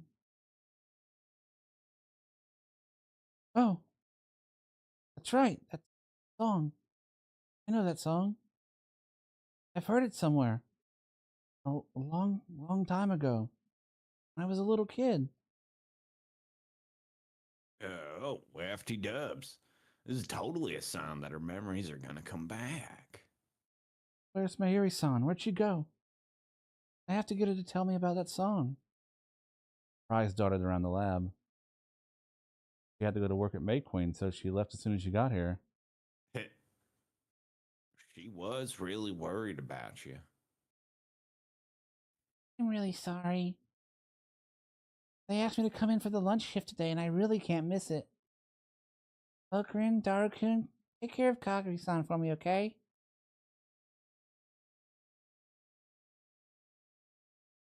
Else you remember? Doesn't matter how small. Anything else? Put her hand up to her forehead. But then she shook it softly. No. I don't remember anything else. I know that I've heard that song before, but I can't remember who I heard it from at all. Did you dream at all when you were passed out just now, Kagari-tan? Dream? Yeah, you looked like you're having a bad dream. You kept saying, Mommy. Oh. Yelled that when you woke up, too. I did? I wonder if that song might be the key to bringing back some of your memories or something. No. No, I can't remember anything. I think I was dreaming. Yes. Very important. See. I'm sorry for causing all this trouble. Both Daru and I knew this was a big step forward. She knew the song that Mayuri was singing. Said she learned it when she was a child. That would have been in the future, before she got in the time machine. It meant that there could only be one answer. It was the future Mayuri who taught Kagari that song. Corinne, you think asking Mayushi would be a good first step? Right. She said she only had to work at the lunch shift. Let's head over to May Queen when it's winding down. I'll go too. Kagari quickly stood up off the sofa. Calm down. We're not leaving right away. You should rest a little. Oh, right. Sorry. And then her stomach rumbled. Hungry? We've got instant ramen. And Mayushi's chicken and bananas, too. That sounds like it's like one meal. Yeah, it does, Like doesn't chicken and bananas. Don't say that in front of Daru. I'd like a banana. He seemed embarrassed. Don't make it weird. Don't make it weird. He didn't. Come on, Daru. Nice. Hey, look at that. That's Being a called vaguely character phallic growth. Object, and you didn't make it weird. Imagine. Yeah, character growth. Exactly. Oh, welcome back, Master. We opened the door to May Queen plus Neon Square. The usual cat-eared maid was there to welcome us. Oh, Okarin. Kagari too. Welcome back. Hello, Farah-san. Yeah. Okarin, every time you've been here lately, it's been with a different girl. So it's true what they say, that you've mastered the aura of a popular college boy, yeah? Not it, Paris, and you know it. I'm here to say, Mayuri. Protagonist energy. I've outgrown that, Ferris. I figured she'd be about done with the shift. She was working in the kitchen today. Yeah. Kitchen?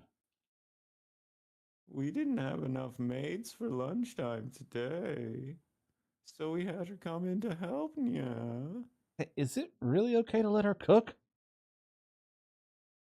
She really wanted to cook, but we had her focus on washing plates. Yeah. That was Ferris for you. She knew exactly who belonged where.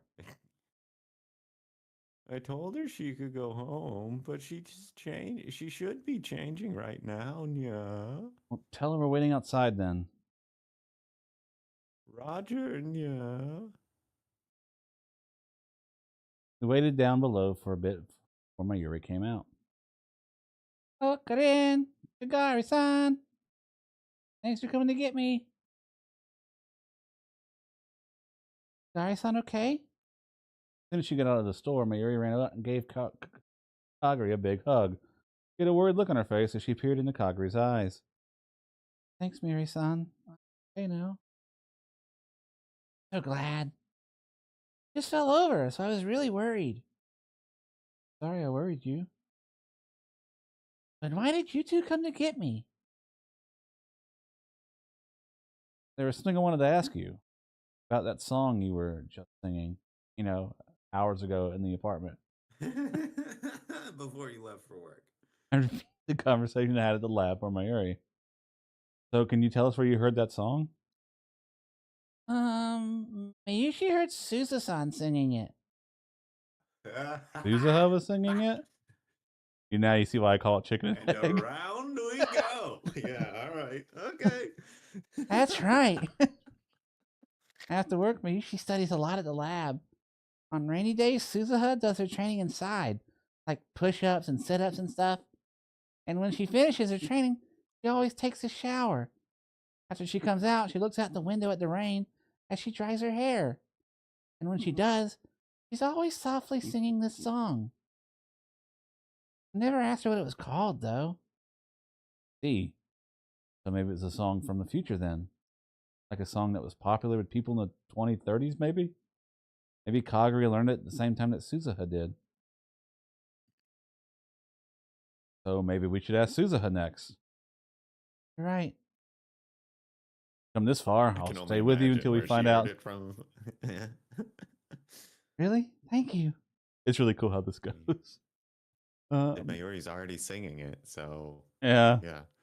My relationship with Suzuha was probably still pretty strained in this world, but she would probably help me get Kagari's memories back. Let's head back to the lab. She should be working at the Brawn Tube workshop. Mayushi will go with you. You sure, Mayuri-san?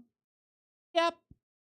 Mayuri gave a cheerful answer and then started to fidget as if she was embarrassed for some reason.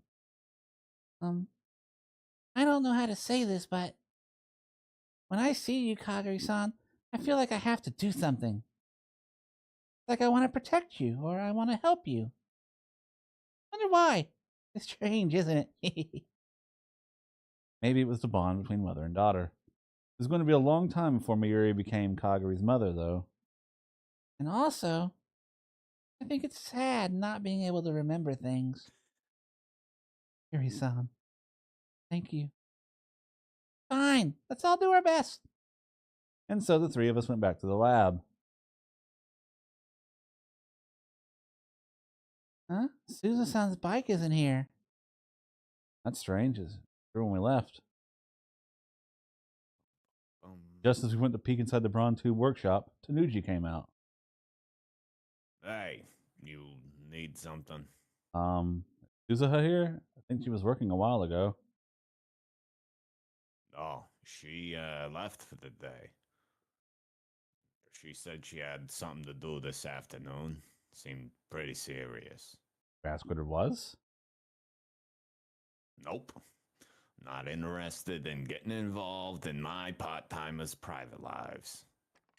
Tanuji is based. That was all he said. Like, actually, none of my fucking business. She said she needed time off, and I said, no sweat. That was all he said before he headed back into the shop. Wonder where she went. Suppose she had to do. I am unclear on what they actually do with their job. Yeah. What it is that they do. I assume he sells CRT TVs, but that can't be that But popular. like, we have never seen any customer ever. No. And what do you need an extra couple people for? Like, you know, Right. what do you need the extra bodies Well, for? I don't understand. In truth, I still think that I believe the Brawn Tube Workshop is still just a really a front for rounder business. Yeah, right. But still, But, like, you still don't have any customers. What's his cover? You know, Yeah. like hypothetic. You know, you hire somebody on to work your front job, and they don't have anything to do. At some point, they may start asking questions like, "Hey, how does this place stay open when I've never seen you sell a TV?" Unless the person you hired part-time work is Suzuha, who doesn't give a shit and has other things. Right. She's like, "Look, I'm a time traveler. I ain't hassling you." I hoped it was nothing serious. I'll try Rhine. Dun, dun. I think I've got a hint for Kagari's memories. There were some things I wanted to ask you. Where are you? Go curry. Go curry? You eating a late lunch? Is that important? I mean, yeah. Let's go Food, check it out. But what's there? Why is she there? Wow, that was amazing. The winner of this month's Go Curry Akihabara eating contest is the first person in store history to win 3 in a row, the Silent Slaughterer.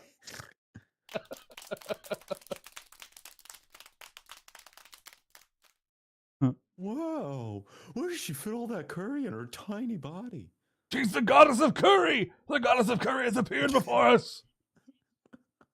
She sure slaughtered that curry. If you told me she was a real assassin, I'd believe it. Congratulations to our winner, the Silent Slaughterer! Wow. Ow. Was this what Suzuha had been up to? The store had said she'd won 3 times in a row, and the customers seemed to know her. Did that mean she was a regular? It would be really weird if she wasn't. Suzuha made her way over to us through the cheering crowds. Ooh. Huh? What's wrong, you three?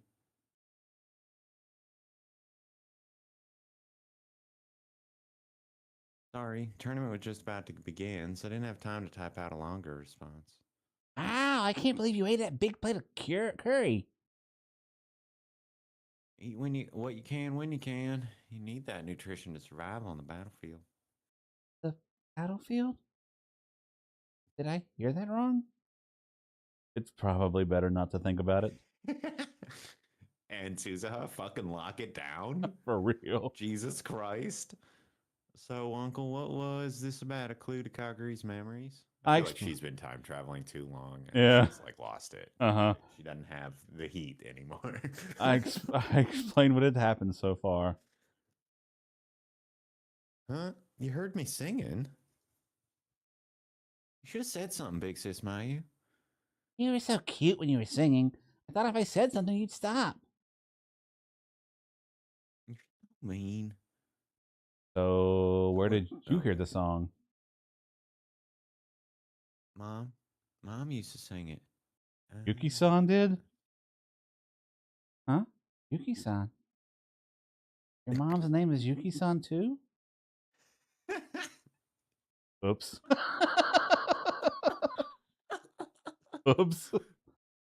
No, that's not it. Yuki-san's nickname is Mom. Is that easier? Is that a better logic? Why wouldn't you go with Yuki-san?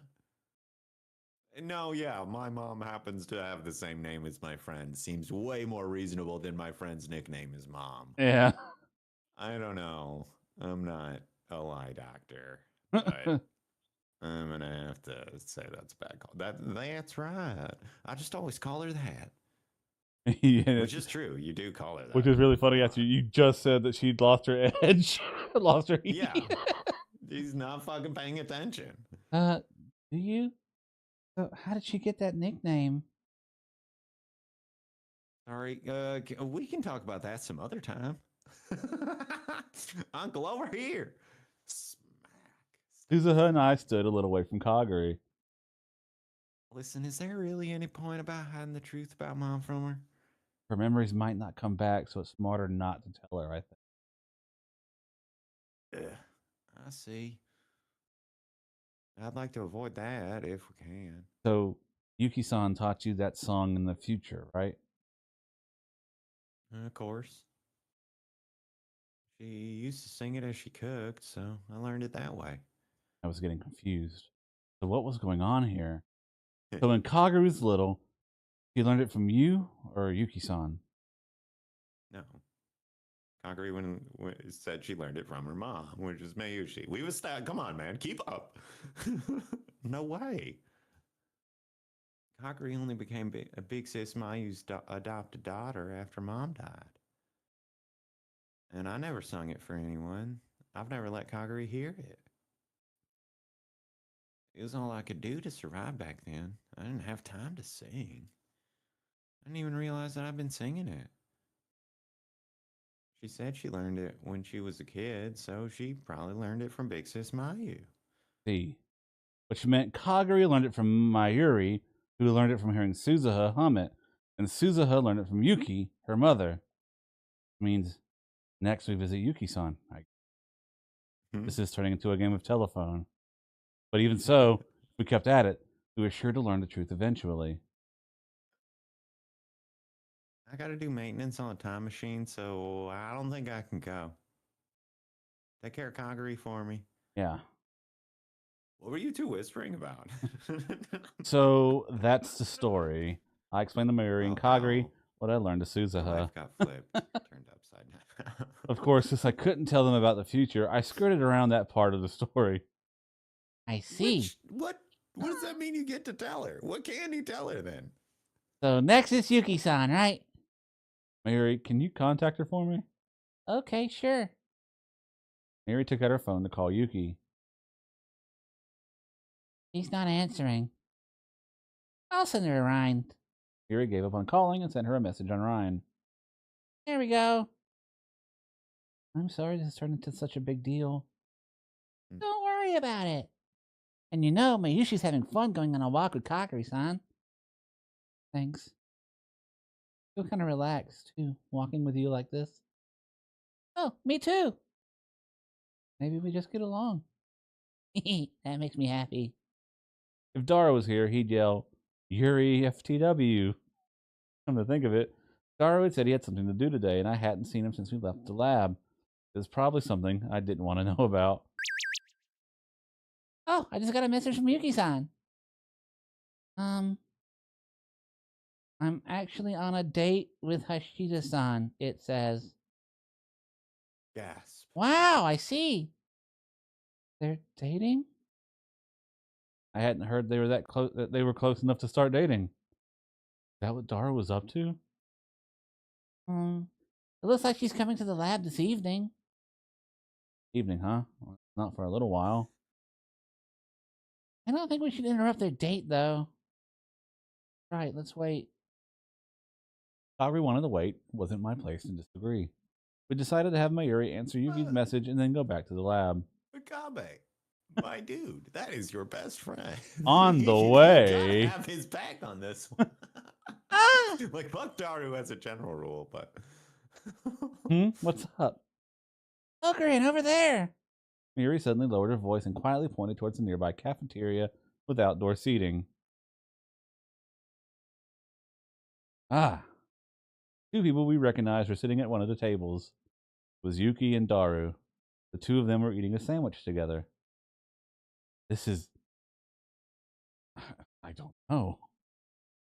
I guess since Daru's over there and not here, I'll say it for him. Daru, normies must explode. What do we do? Nothing. We shouldn't get in the way.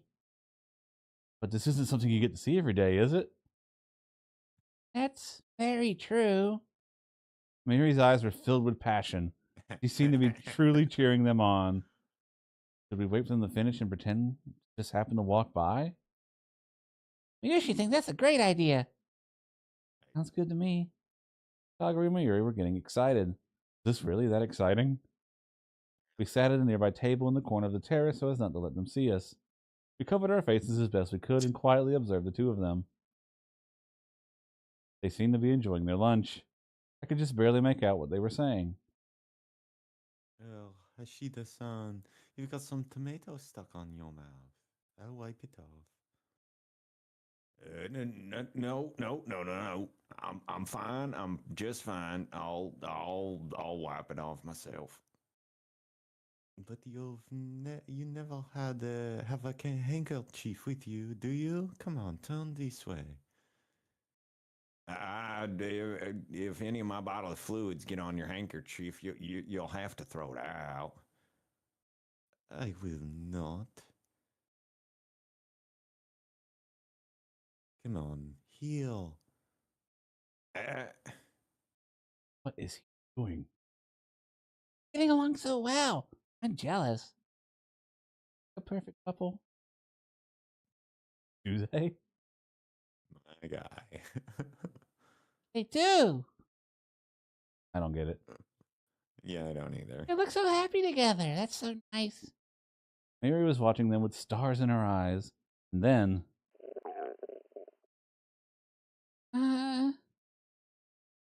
Son, are you hungry? I was gonna eat after work. oh, were you? Okay, I'll order something then. My treat. You sure? My way of saying thanks for helping. Hey, you're so nice, Okarin. Okay. Mary's eyes shone as she looked at the menu. I want crepes. Lots of strawberries and cream. Evidently, the place was offering a special on crepes today. Okay, what about you, Kagari? Ate so. Come on, let's eat together. Don't worry about it. Thanks. I'll have the banana and chocolate one then. For that, I went to buy crepes, being careful not to let Daru and Yuki see me.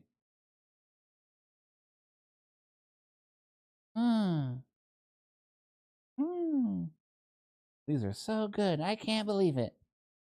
Right? The chocolate is just the right amount of bitterness. The strawberries are good too. Here, Kagari-san, say ah. Ah. So good. Wait, what are you making me do? Come on.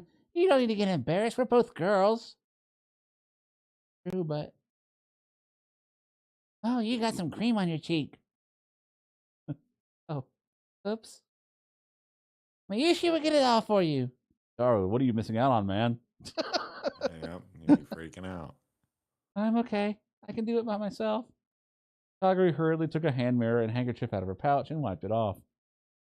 Aw, Mayushi wanted to do that. Come on, Mayuri-san, you can't do that. Why? Why? Because when you say stuff like that, it makes me feel weird. Weird. Yeah. It makes me really want to let you spoil me. Strange. I'm supposed to be older than you. Kagari's cheeks flushed red as she stared into Mayuri's eyes. That means you love me, right? What? I mean, Mayushi loves you too. Mayuri-san, Oh, she doesn't really mean anything by it. Don't let it bug you. don't undercut, okay? Yeah, she doesn't? Hey, give Mayushi a bite too, huh? Okay? Here? Oh, fine. Here, say I just did. Yeah, you did. He took a bite of the crepe in Kagari's hand. To someone else's eyes, it must have looked like two sisters feeding each other crepes. Of course, Mayuri would be the little sister, but it didn't look that way to me. It looked like a little Kagari was blushing and stretching a hand out towards her mother. I really did want to get her memories back. I could only imagine what the future was like after World War III occurred. No matter how bad it got, families still must have gotten together to eat dinner. Maybe this happened in the future too. That would be a very happy. Okarin? Hmm? What's wrong? You're spacing out. Oh, sorry. I was thinking about something. Do you want a crepe too? Why not go get one? I'm fine. I just ate. And the crepes looked so sweet that I'd lost my appetite. Oh, I know. Mayushi will give you a bite of hers then. Say ah. You can have one of mine too. Ah. I suddenly found myself with 2 smiling girls shoving 2 crepes in my face. Come on, stop that. It's embarrassing. Without even thinking, I tried to move my chair back, only to get caught up in the leg of the table. Ah! Down! And then attract all of the attention in the Okarin! Kabe-san. Oh. The rest of the cafe watched me as I fell flat on the ground. I ended up attracting a lot of attention. And as a result... Is that you? Oh, wait. Wrong one. Is that you, Okabe-san? What? Okarin, what are you doing here? They found us. We explained to the 2 of them how we'd found ourselves here. Jeez, you should have said something. Sorry. I didn't want to interrupt.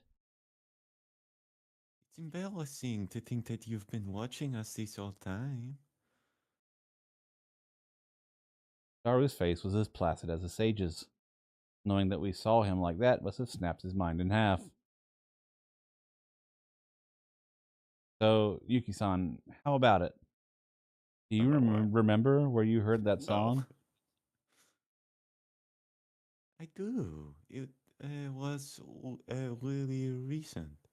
I work at the dessert cooking class. I'm the teacher's assistant. You know how I love to make snacks, right? I'm still learning, though. Oh, her desserts are really yummy. Let's make some soon, Kagari-san, okay? Yes, please. I tried to get the conversation back on track. Yeah. So, what's the deal with the song in the class?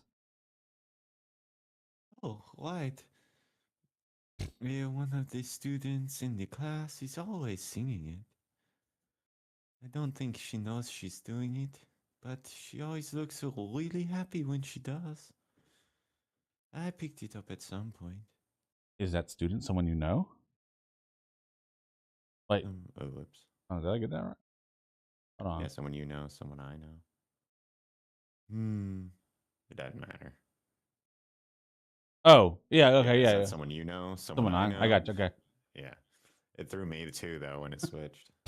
I don't think so. She's an older woman.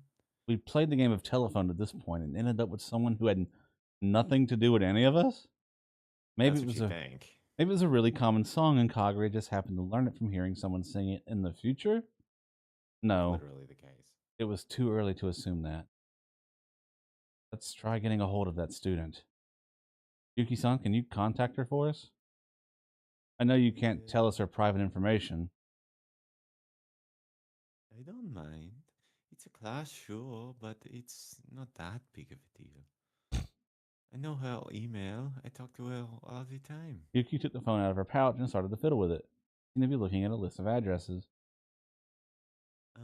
Oh, here we go. This is her. She turned the phone towards us. Seeing the name of a person we never met wouldn't do us any good, but we looked anyway. Huh? You're gonna recognize that name. I can't decide who I think it's gonna be. No guesses, huh? I'm trying to think. Yeah, don't go forward yet. Hang on. Because it's middle-aged.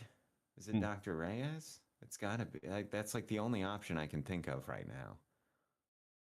I don't know. Yeah, I'll go with that. That's the best I can think of. Huh? Huh? Huh? Oh, sorry. Huh? What? That name. That's Okarin's mom. Fuck off. There was no doubt about it. That was my mom's name.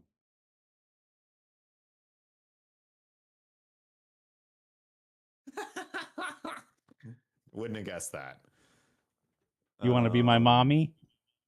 Okay, sure. Wow, so Yuki-san's a friend of yours? After hearing the shocking news that Kagari's song traced its roots all the way back to my mom, we went back to the lab. It would have been embarrassing to call my mom in front of Mayuri and Kagari, so I went up out to the rooftop in the cold to call home. When I asked my mom if she was going to a cooking class, she seemed surprised that I didn't know. I see. That song, huh? I had no idea I was singing it. That's kind of embarrassing. Where did you learn it? Where? Like you heard it on the radio, or maybe you heard someone else singing it? Well, you stupid. It was you. Huh? You used to sing it. What? Whoa, what? What are you talking about? That's impossible. You remember when you were in middle school and Mayuri-chan got really depressed, right?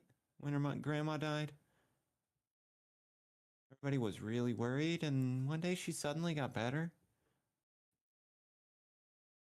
But then you started going crazy?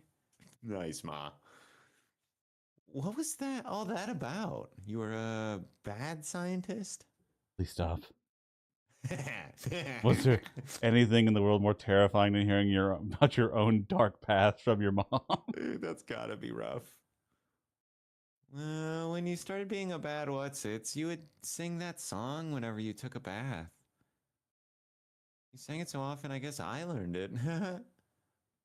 Dang it. That's right. You don't remember? Oh, a customer's here. Bye. It's gonna rain soon, so come home quick. Doesn't even get a name. Seriously. That doesn't make sense. I feel like that's gonna be a reveal or something then. So, Ocarin, how'd it go? You find anything out? I explained what I heard from my mom, and even though I didn't really understand it myself. What? Yeah, they were surprised. I was more surprised than anybody. I was so surprised that I actually felt pretty calm. Shock's So, a hell of a drug. what does this all mean? What did it mean? Fuck, I don't know. Kagari had learned a song from Mayuri in the future. Mayuri had learned it from the present from Suzuha. Suzuha had learned it from Yuki in the future. Yuki had learned it from my mom, who doesn't get a portrait. Oh, and shit. my mom had learned it from me. Did But I? there's like an actual model there at some Yeah. point. Did I ever sing? Miyushi doesn't remember. If it was a popular song, maybe I would have hummed it, but oh look, I can't remember. That seems odd. What do we do? We're out of clues, aren't we? Miri looked like she was about to cry. Kagari gave her a gentle hug. Please calm down, Mayuri-san. Kabe-san, does the fact that you sang it when Mayuri-san was depressed give you any kind of clue? Oh. Didn't really do anything special. All I did was go save Mayuri when she was visiting her grandmother's grave. That was when Myoyan Kyoma, now sealed away, had been born. Did we go to her grave then? You might remember something? Possible. For all this, I want to see this through to the end. Okarin, Miyushi wants you to do it too. Okay, let's go. Thank you. The sun was about to set, so we decided to go the next day.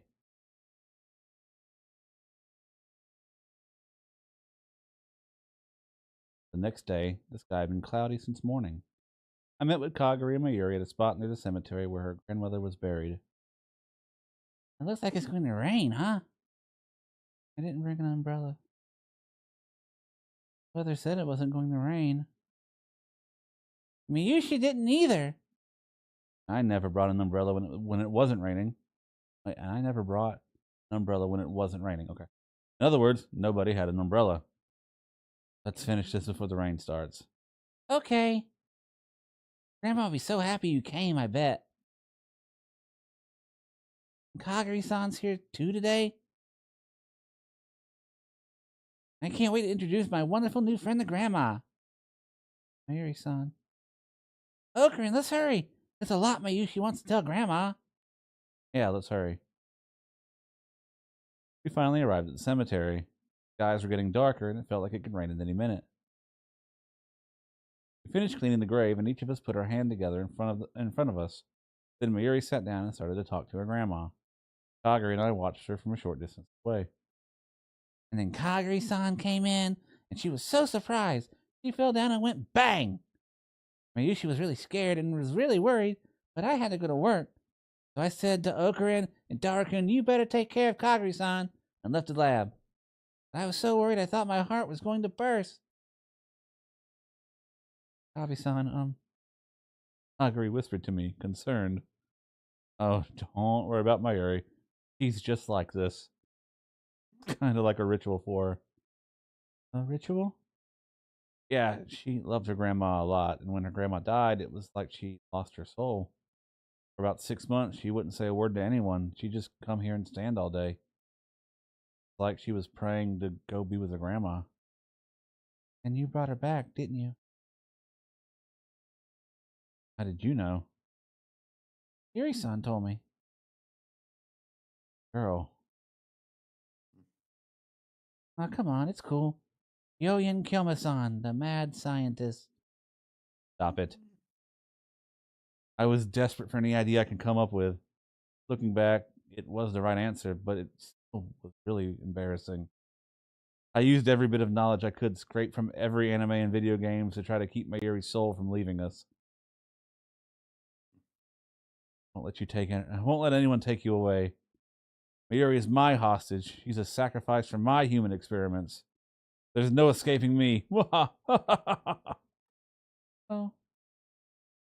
Maybe she's your hostage. Guess I'm stuck here, huh? No. I think that's a wonderful story. Is it? It is. Started raining. I looked up just in time for a drop to fall on my cheek. Cold rain started to come down. I didn't think it would start so soon. What should we do? We just gotten here and I hadn't done anything yet. I wanted to at least do a little research before we left. Let's find a place where we can get out of the rain. We can get umbrellas at the convenience store if we need them. Okay. Miuri-san, Let's head back to the station for now. Huh? Wow, it's raining. The rain started to come down harder as we ran towards the station. Ah, I'm soaked. We should have brought umbrellas first, huh? We need to take a shower. We'll catch a cold. I know. Kagari-san, want to come to Mayushi's house? We could take a shower together. Huh? Mayuri turned around and suddenly stopped. I stopped too. I looked back and saw that Kagari wasn't keeping up with us. She was standing some distance away with a blank look on her face. She was facing us, but she seemed to be staring off into the distance. Kagari-san, what's wrong? I can hear it. Her voice was flat and emotionless. It was like she was a different person than the one that had been there the moment before. What can you hear?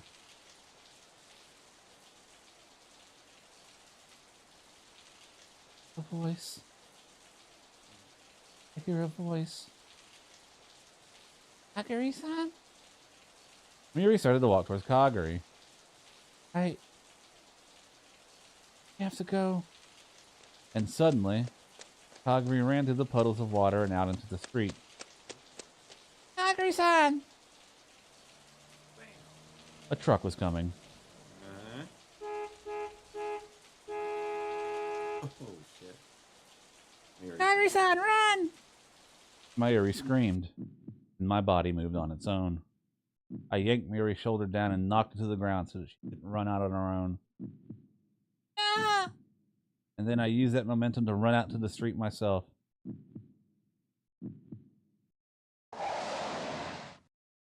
Huh.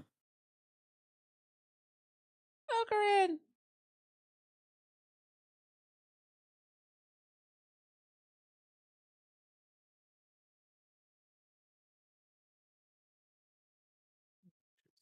A long time ago, the air wasn't dirty like it is now. And nobody cared if they got wet in the rain. When Mommy was your age, Kagari-chan, she loved the rain. She ran around outside with Okarin. When you run in the rain, it's like you're swimming in the sea. Okarin and Mommy were fish, swimming in the sea. The only two fish in the world. So much fun.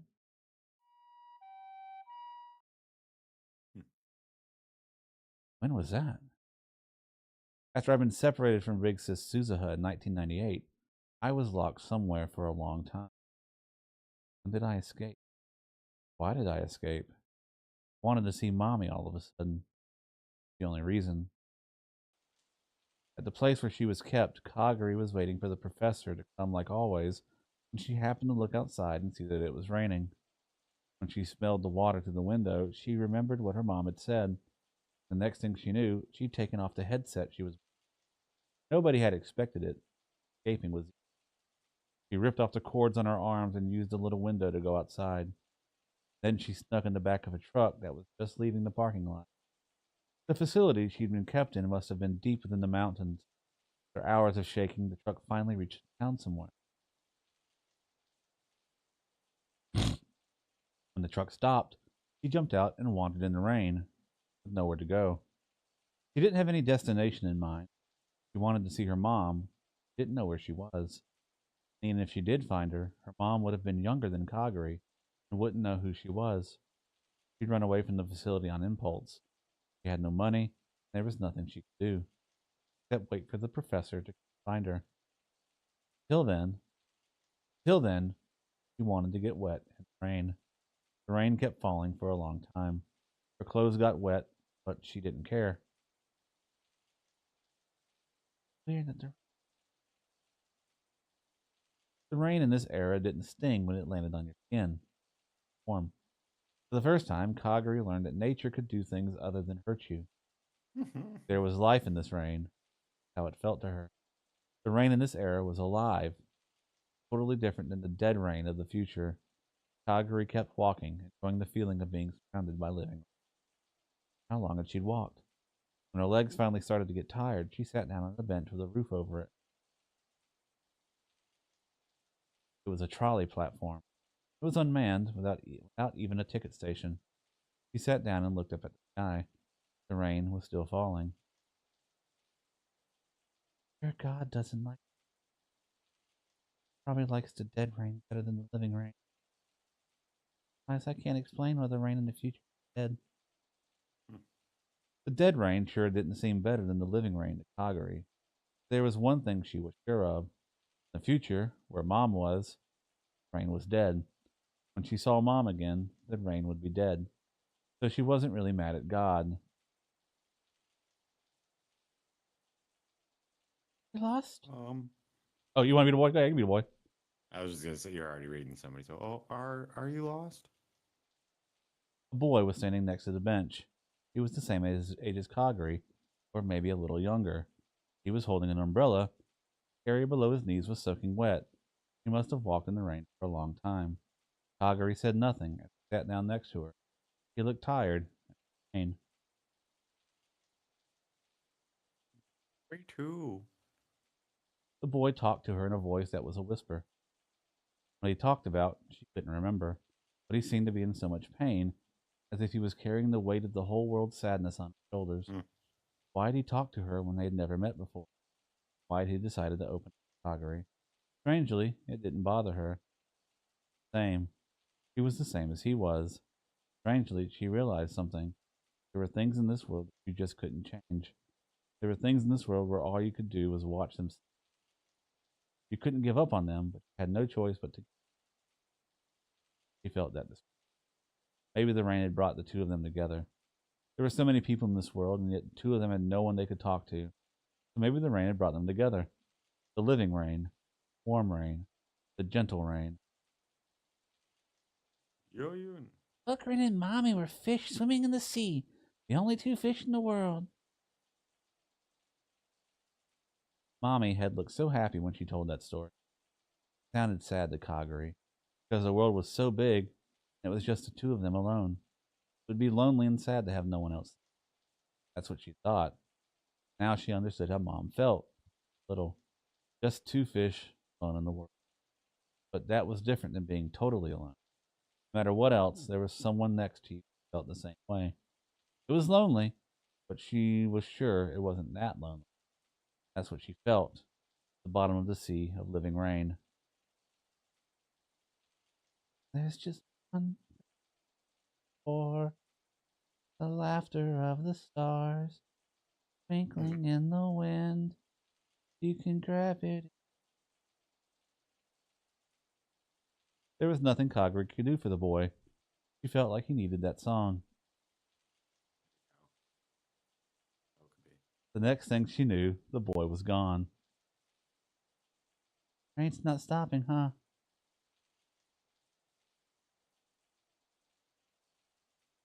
I've been looking for you. Come on, let's go. What's wrong? I'm sure it's probably Leskinan, but whatever. You don't know that. I don't. You're right. Could be anyone. I have to go. She shook off the professor's hand and ran off into the street through the pouring rain. And then she saw a truck splashing up water from the puddles as it came barreling towards her. Huh. I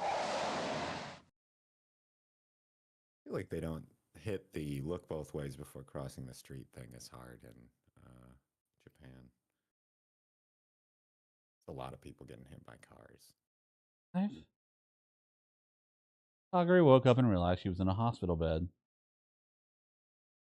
But yes, the boy was okay. Yeah. No, it's got to be. Otherwise, how does he get back to him? All right. So chicken and egg kind of thing. Mm-hmm. No, it's good. I like it. Kagari-san! Mayuri was looking down at her with eyes swollen bright red. Look her in! Kagari-san's awake! It's so weird to see his portrait come up. Yeah, that is weird. You're right. Kagari. I almost hit by a truck. You weren't hurt, but you passed out, so we called the ambulance just in case. You don't have an insurance card, so the bills are probably going to be crazy. It doesn't matter. It's the only thing we could do. Glad you're safe, Kagari-san. Okrin saved you at the last second. Miyushi thought you were both dead. Miyushi thought... Don't cry, Mayuri. Okay. Oh, that's right. I kind of remember. Abe-san jumped out to save me. Sorry. I don't know what's wrong with me. Thanks. Oh, I'm just glad you're safe. In a fit of emotion, Mayuri leapt up on Kagari. So glad, Kagari-san. Really worried. Kagari-san. No, that wasn't right. Kagari finally understood everything. That wasn't right. This wasn't Mayuri-san. Yes, right. This was Mommy. I finally get to meet you. Now it was Kagari's turn to give Mayuri a big hug. Mommy. Yeah? Mommy? Whoa. Kagari-san, no, Mayushi's not your mommy. You are. You're Kagari's mommy. She couldn't stop herself from talking like a little girl. The last 10 years vanished, and Kagari was once again a small child. Mommy? Kagari, your memories are back? Hello, Corinne. Yeah, I remember it all now. I'm Shina Mayuri's daughter. My name is Kagari. Huh? But you're older than me, Kagari-san. And Mayushi's never had a baby or anything. Mommy, I'm from the future. In the future, you adopted me when I was an orphan. Mayushi did? That's right. You were the one who gave me a reason to live. You sent me to the safest place you could think of so that I wouldn't be in danger. Safest place? The past. Pass. You probably thought if I lived in a time when Japan was at peace, I could be safe. But I still missed you. Couldn't find you here. No matter how safe it is, I didn't want to live without you. Mommy, missed you. Kagari clung to Mayuri on the soft bed and cried for a long time. At first, Mayuri was confused, but she eventually hugged her back gently. It's like just rolling with it's the safe bet. Yeah. I don't know. Kagari-chan. Mommy. Yeah, I'm sorry. Sorry. And then they both cried. Sorry. Must have been so hard. Must have been so lonely. You were sad for so long because of me, weren't you? Sorry. Mommy.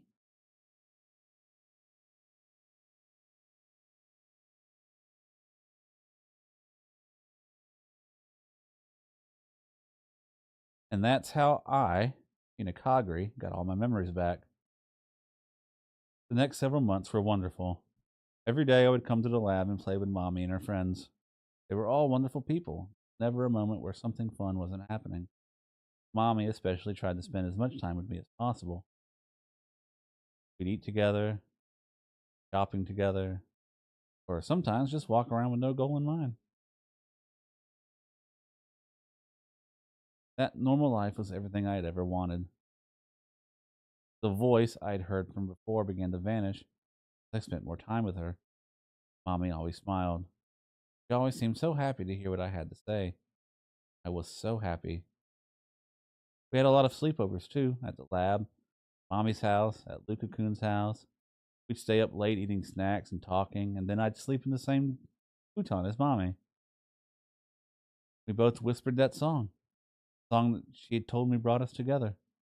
And it did. When I was little, Mommy taught me this song, and she learned it from Big Sis Suzuha. And Big Sis Suzuha learned it from Yuki-san. Yuki-san learned it from Okarin's mom. Uncle Okarin's mom learned it from Uncle Okarin. And I didn't know for sure. But if that was true, it was wonderful. I talked about a lot more with Mommy. About school, about the lab, about Uncle Okarin, about the future, about love, about all kinds of things. One day, she said this to me. Hey, Kagari-chan. Yushi has an idea. Maybe this song is a song to make the person you love feel better. They lost their most important treasure. And they got so sad, they finally just went to sleep. No matter how much you shake them, they won't wake up. That's how sad they are. But the treasure isn't really gone. It's actually so close they could reach out and touch it. But they don't realize it's so close. All they do is sleep. But really, they're waiting for someone to wake them up. Because that person is right next to them. They're not gone at all. I don't know when, but I know that someday they'll wake up. That's what I think that song is. And Mommy looked at me and smiled. Her eyes seemed so clear and calm as she gazed at the moon curtains. It was the first time I'd seen such a pretty color. But when I thought back, I'd actually seen it once before. That day, that rainy day when I got my memories back. She had that same look in her eyes when she held me. She kept saying the same thing. Sorry. Sorry, Kagari-chan. I thought that she was apologizing for what she had done in the future. I thought she was apologizing for leaving me alone. It wasn't. That apology was only from the China Mayuri who lived in 2011. She was saying she was sorry for leaving me alone. It was about half a year later when I realized this. July 7th, 2011, the day of Tanabata. A holiday of some variety? I have no idea. To tell the truth, I had known it was coming.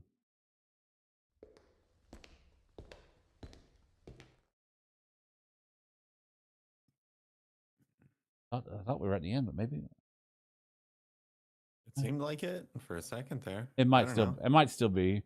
I wonder why Yeah, if Mommy you want to roll through for a bit longer, Yeah. see where we are. wonder why Mommy wanted me to come here. Maybe she's thinking of a surprise? Kagari whispered. Okay, Kagari whispered that she wanted it to be true. Today was July 7th. Bada.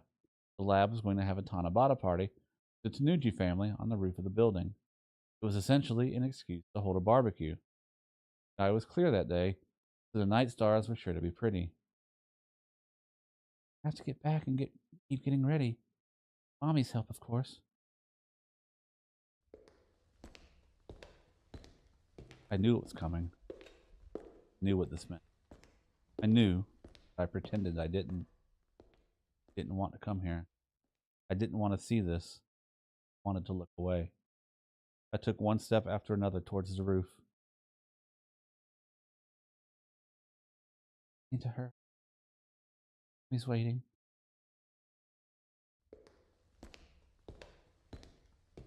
And now. Mommy.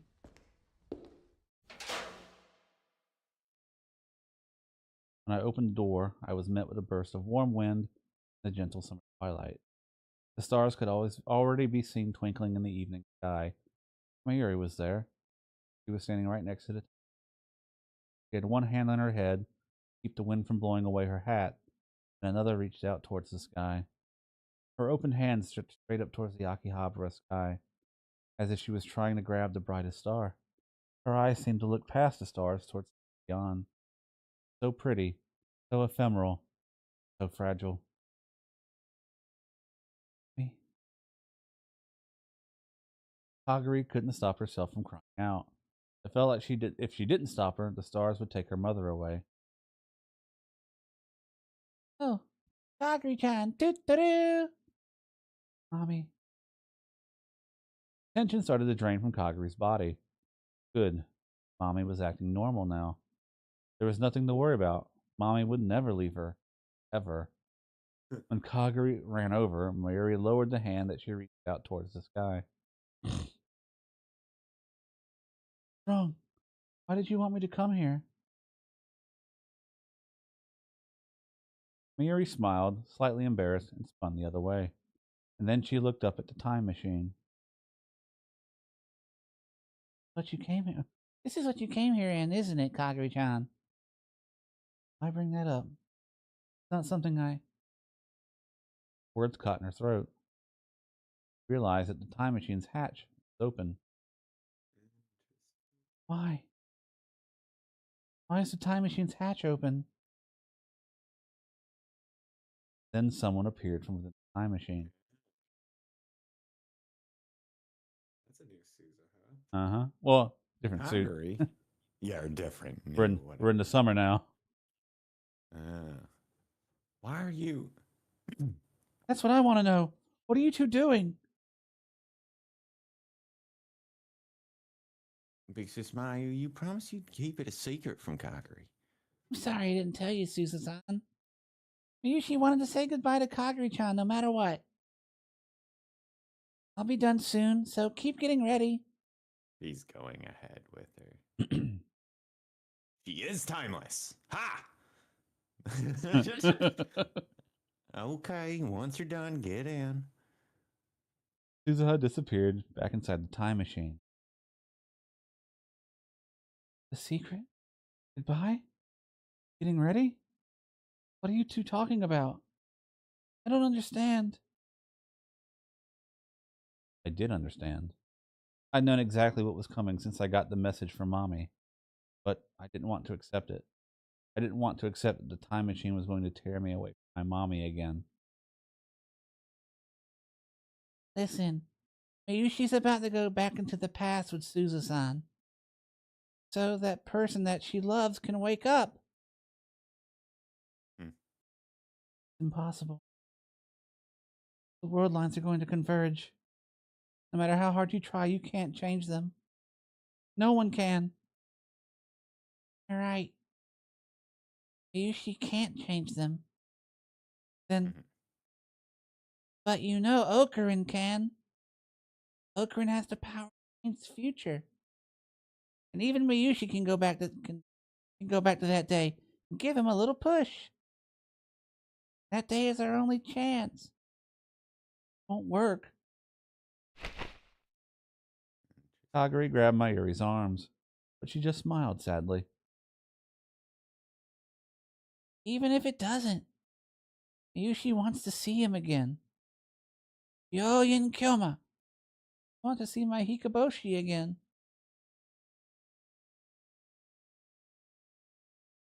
But I knew this was coming. Ever since the day she got her memories back, Kagari's life had been truly happy. She'd live every day in a peaceful Japan with no war, where Mayuri and the rest of the lab. Every day shined like a jewel. She thought it would last forever. But she'd known what that look in Mayuri's eyes had meant.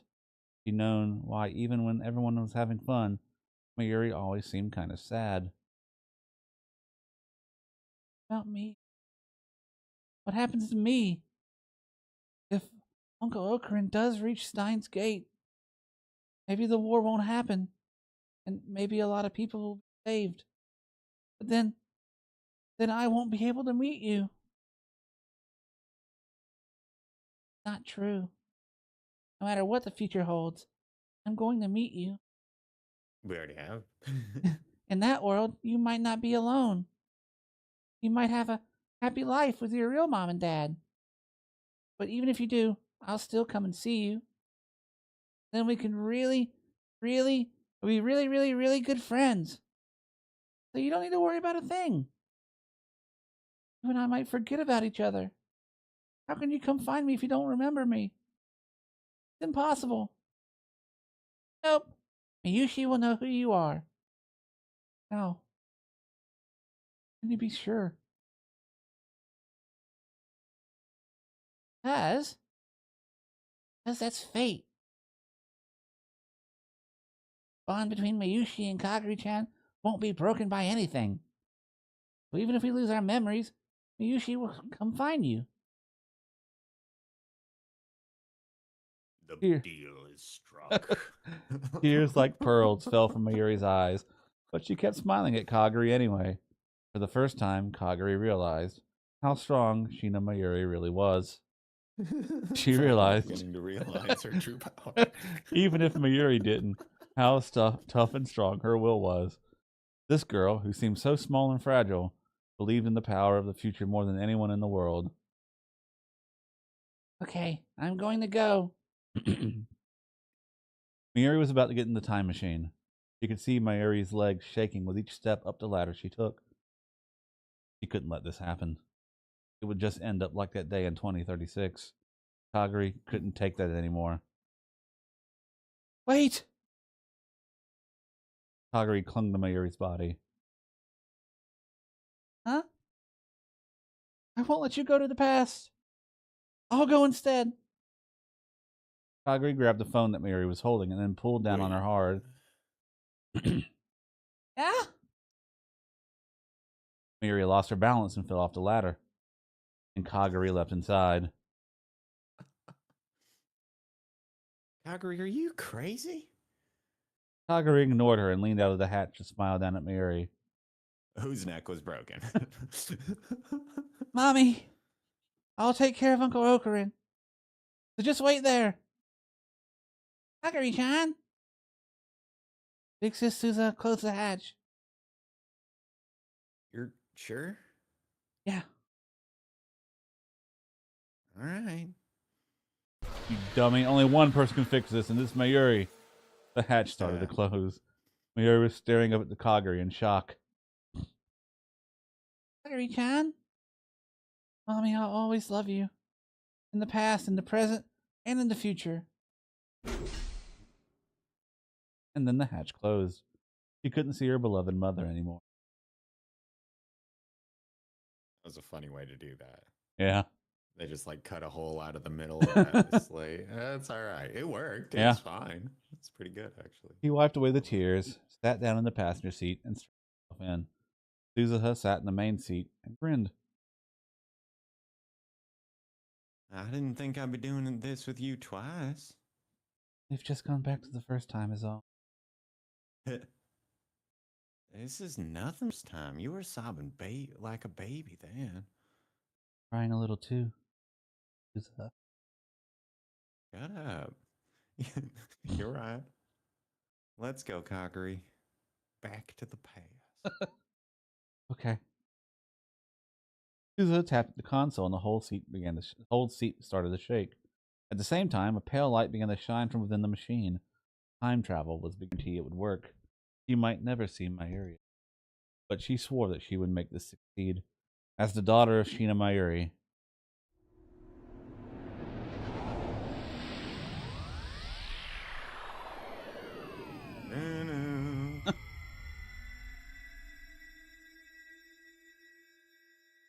there's just one thing I'm searching for.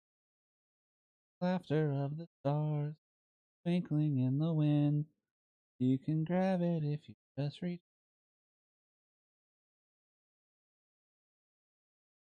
No matter how far apart they were, that song would connect them together. Kagari end. All right. Okay. There's the song. That's okay. That's all right. Yeah. I am still a little confused about the okay, so are they going when they go back, does that mean that there's like 2 of her floating around now in that timeline? So, or how does it's not clear to me how time travel works, right, I guess, so obviously, but what I will say, I can't say much. sure. But this did take us close. The end of Kagari's route shows us a little bit into the mind of what Mayuri and Suzuha are coming up with before the end of July of the next year. Right. Yeah, that's what the other thing I was gonna say is I thought we only had 1 trip left in the They do, machine. yes. But since this was the failed route, technically, this did not go the way it's supposed to go. Because obviously Mayushi needs to go back to the past in some way, shape, or form. And so this route stops her from doing that. I'm not clear on how that works. Why does she need to go? Oh, I guess because she's got to go back to change what she does to get Okabe to fix, to smack him. Is that what we're assuming? That okay? I might have said too much, but yeah, no, that makes sense. But we're one step closer to there, and the next plot line we go down is going to show us what. So you saw what they were doing, but you didn't really get the whole plan because you're looking at it from Kagari's perspective. When we come back and do the Kurisu ending or the Kurisu route, you'll see. I believe we'll see what Mayuri and Suzuha are planning to do. Let's see. Interesting. Yeah. Another one down. Another one down. Technically 2 more to go, but it's really just. I guess it is 2. Change. Yeah. Or whatever. But yeah, I was gonna say we've got the true end and whatever else. So yeah, this is definitely. It seems like less content or whatever. Each of the reruns takes a little bit less. It's more of the same story with a slight divergence at the end, rather than in the other one. It seemed like there were more of a separate track for each of the endings. Well, to give you some isn't necessarily a complaint. A note. Well, when we come back to do the Kurisu route starts where the Kagari route started as well. So we're picking up on that same day, and so you can kind of see this last little bit here since that. That's how much we have basically for the Kurisu route as well. So we got that, and then we got if we were playing if we were going to the game without any of the routes unlocked yet, in order to get to the true end, none of these routes lead to the true end that we've done so far. But in order to get to the true end, the one route that has to be done is the one that we're going to be doing on Thursday. Gotcha. That is the only way to unlock the true end. Okay. And so by doing that, you're going to see the story really start to come together. They'll set up the thing that they'll have to, or it'll be the first setup for the thing that they do to complete. Yeah. That's how the Steins get. The original one was too. Basically, it was you do that last one, and it's oh, okay, and then finally the true end. It really connects all the last ones. But or as many of them as you're getting connected anyway. Where I will say some of these, right, like this route here, if we you technically, you don't technically ever have to go down this route. But what I will say is that when we do get to the true route, some of the choices some characters make will make sense better Yeah. to you after seeing some of these routes and what they're going through. That's yeah. I I don't know what order whatever we were supposed to go in to start this whole thing out. You'd said that like initially we were So the not original, intending to go down the Maho route first or yeah. something. So there's two recommended paths. Okay. We started with the second recommended one by accident. Gotcha. I was Um, gonna say because it seems like it's worked very well. That's what I was gonna say. well, So this one actually follows. I'm actually kind of glad we went this way because it kind of yeah. follows more closely how the anime does it. Oh, The okay. other suggested route is you start with the bad ending, the one that just sets everything up for failure. And I guess with the bad one, it kind of sets the stakes and show who's the true antagonist is pretty early on. But I kind of like the slow build towards the true antagonist that we got here. Yeah. That's fun. Yeah, I'm excited to finally get to the meat and potatoes on Thursday when we come back. Yeah. Set this route in motion because Okabe's been through enough. We're ready for him to get to a happy ending. But he's only done he's done a lot, but the true testament of his character will happen the next route. Of course. All right, well, that is going to do it for us tonight. That's another one down. If you've enjoyed this and want to see us finish this story to its completion, you can join us back here on Thursday. We stream it Monday, Tuesday, Thursday. To get notified, you can subscribe to the channel or join the Discord below. As well as a link to a Patreon if you want to give us money. Just hanging out. All we ask. You don't do that if you don't want to. And with that, we back here on Thursday night.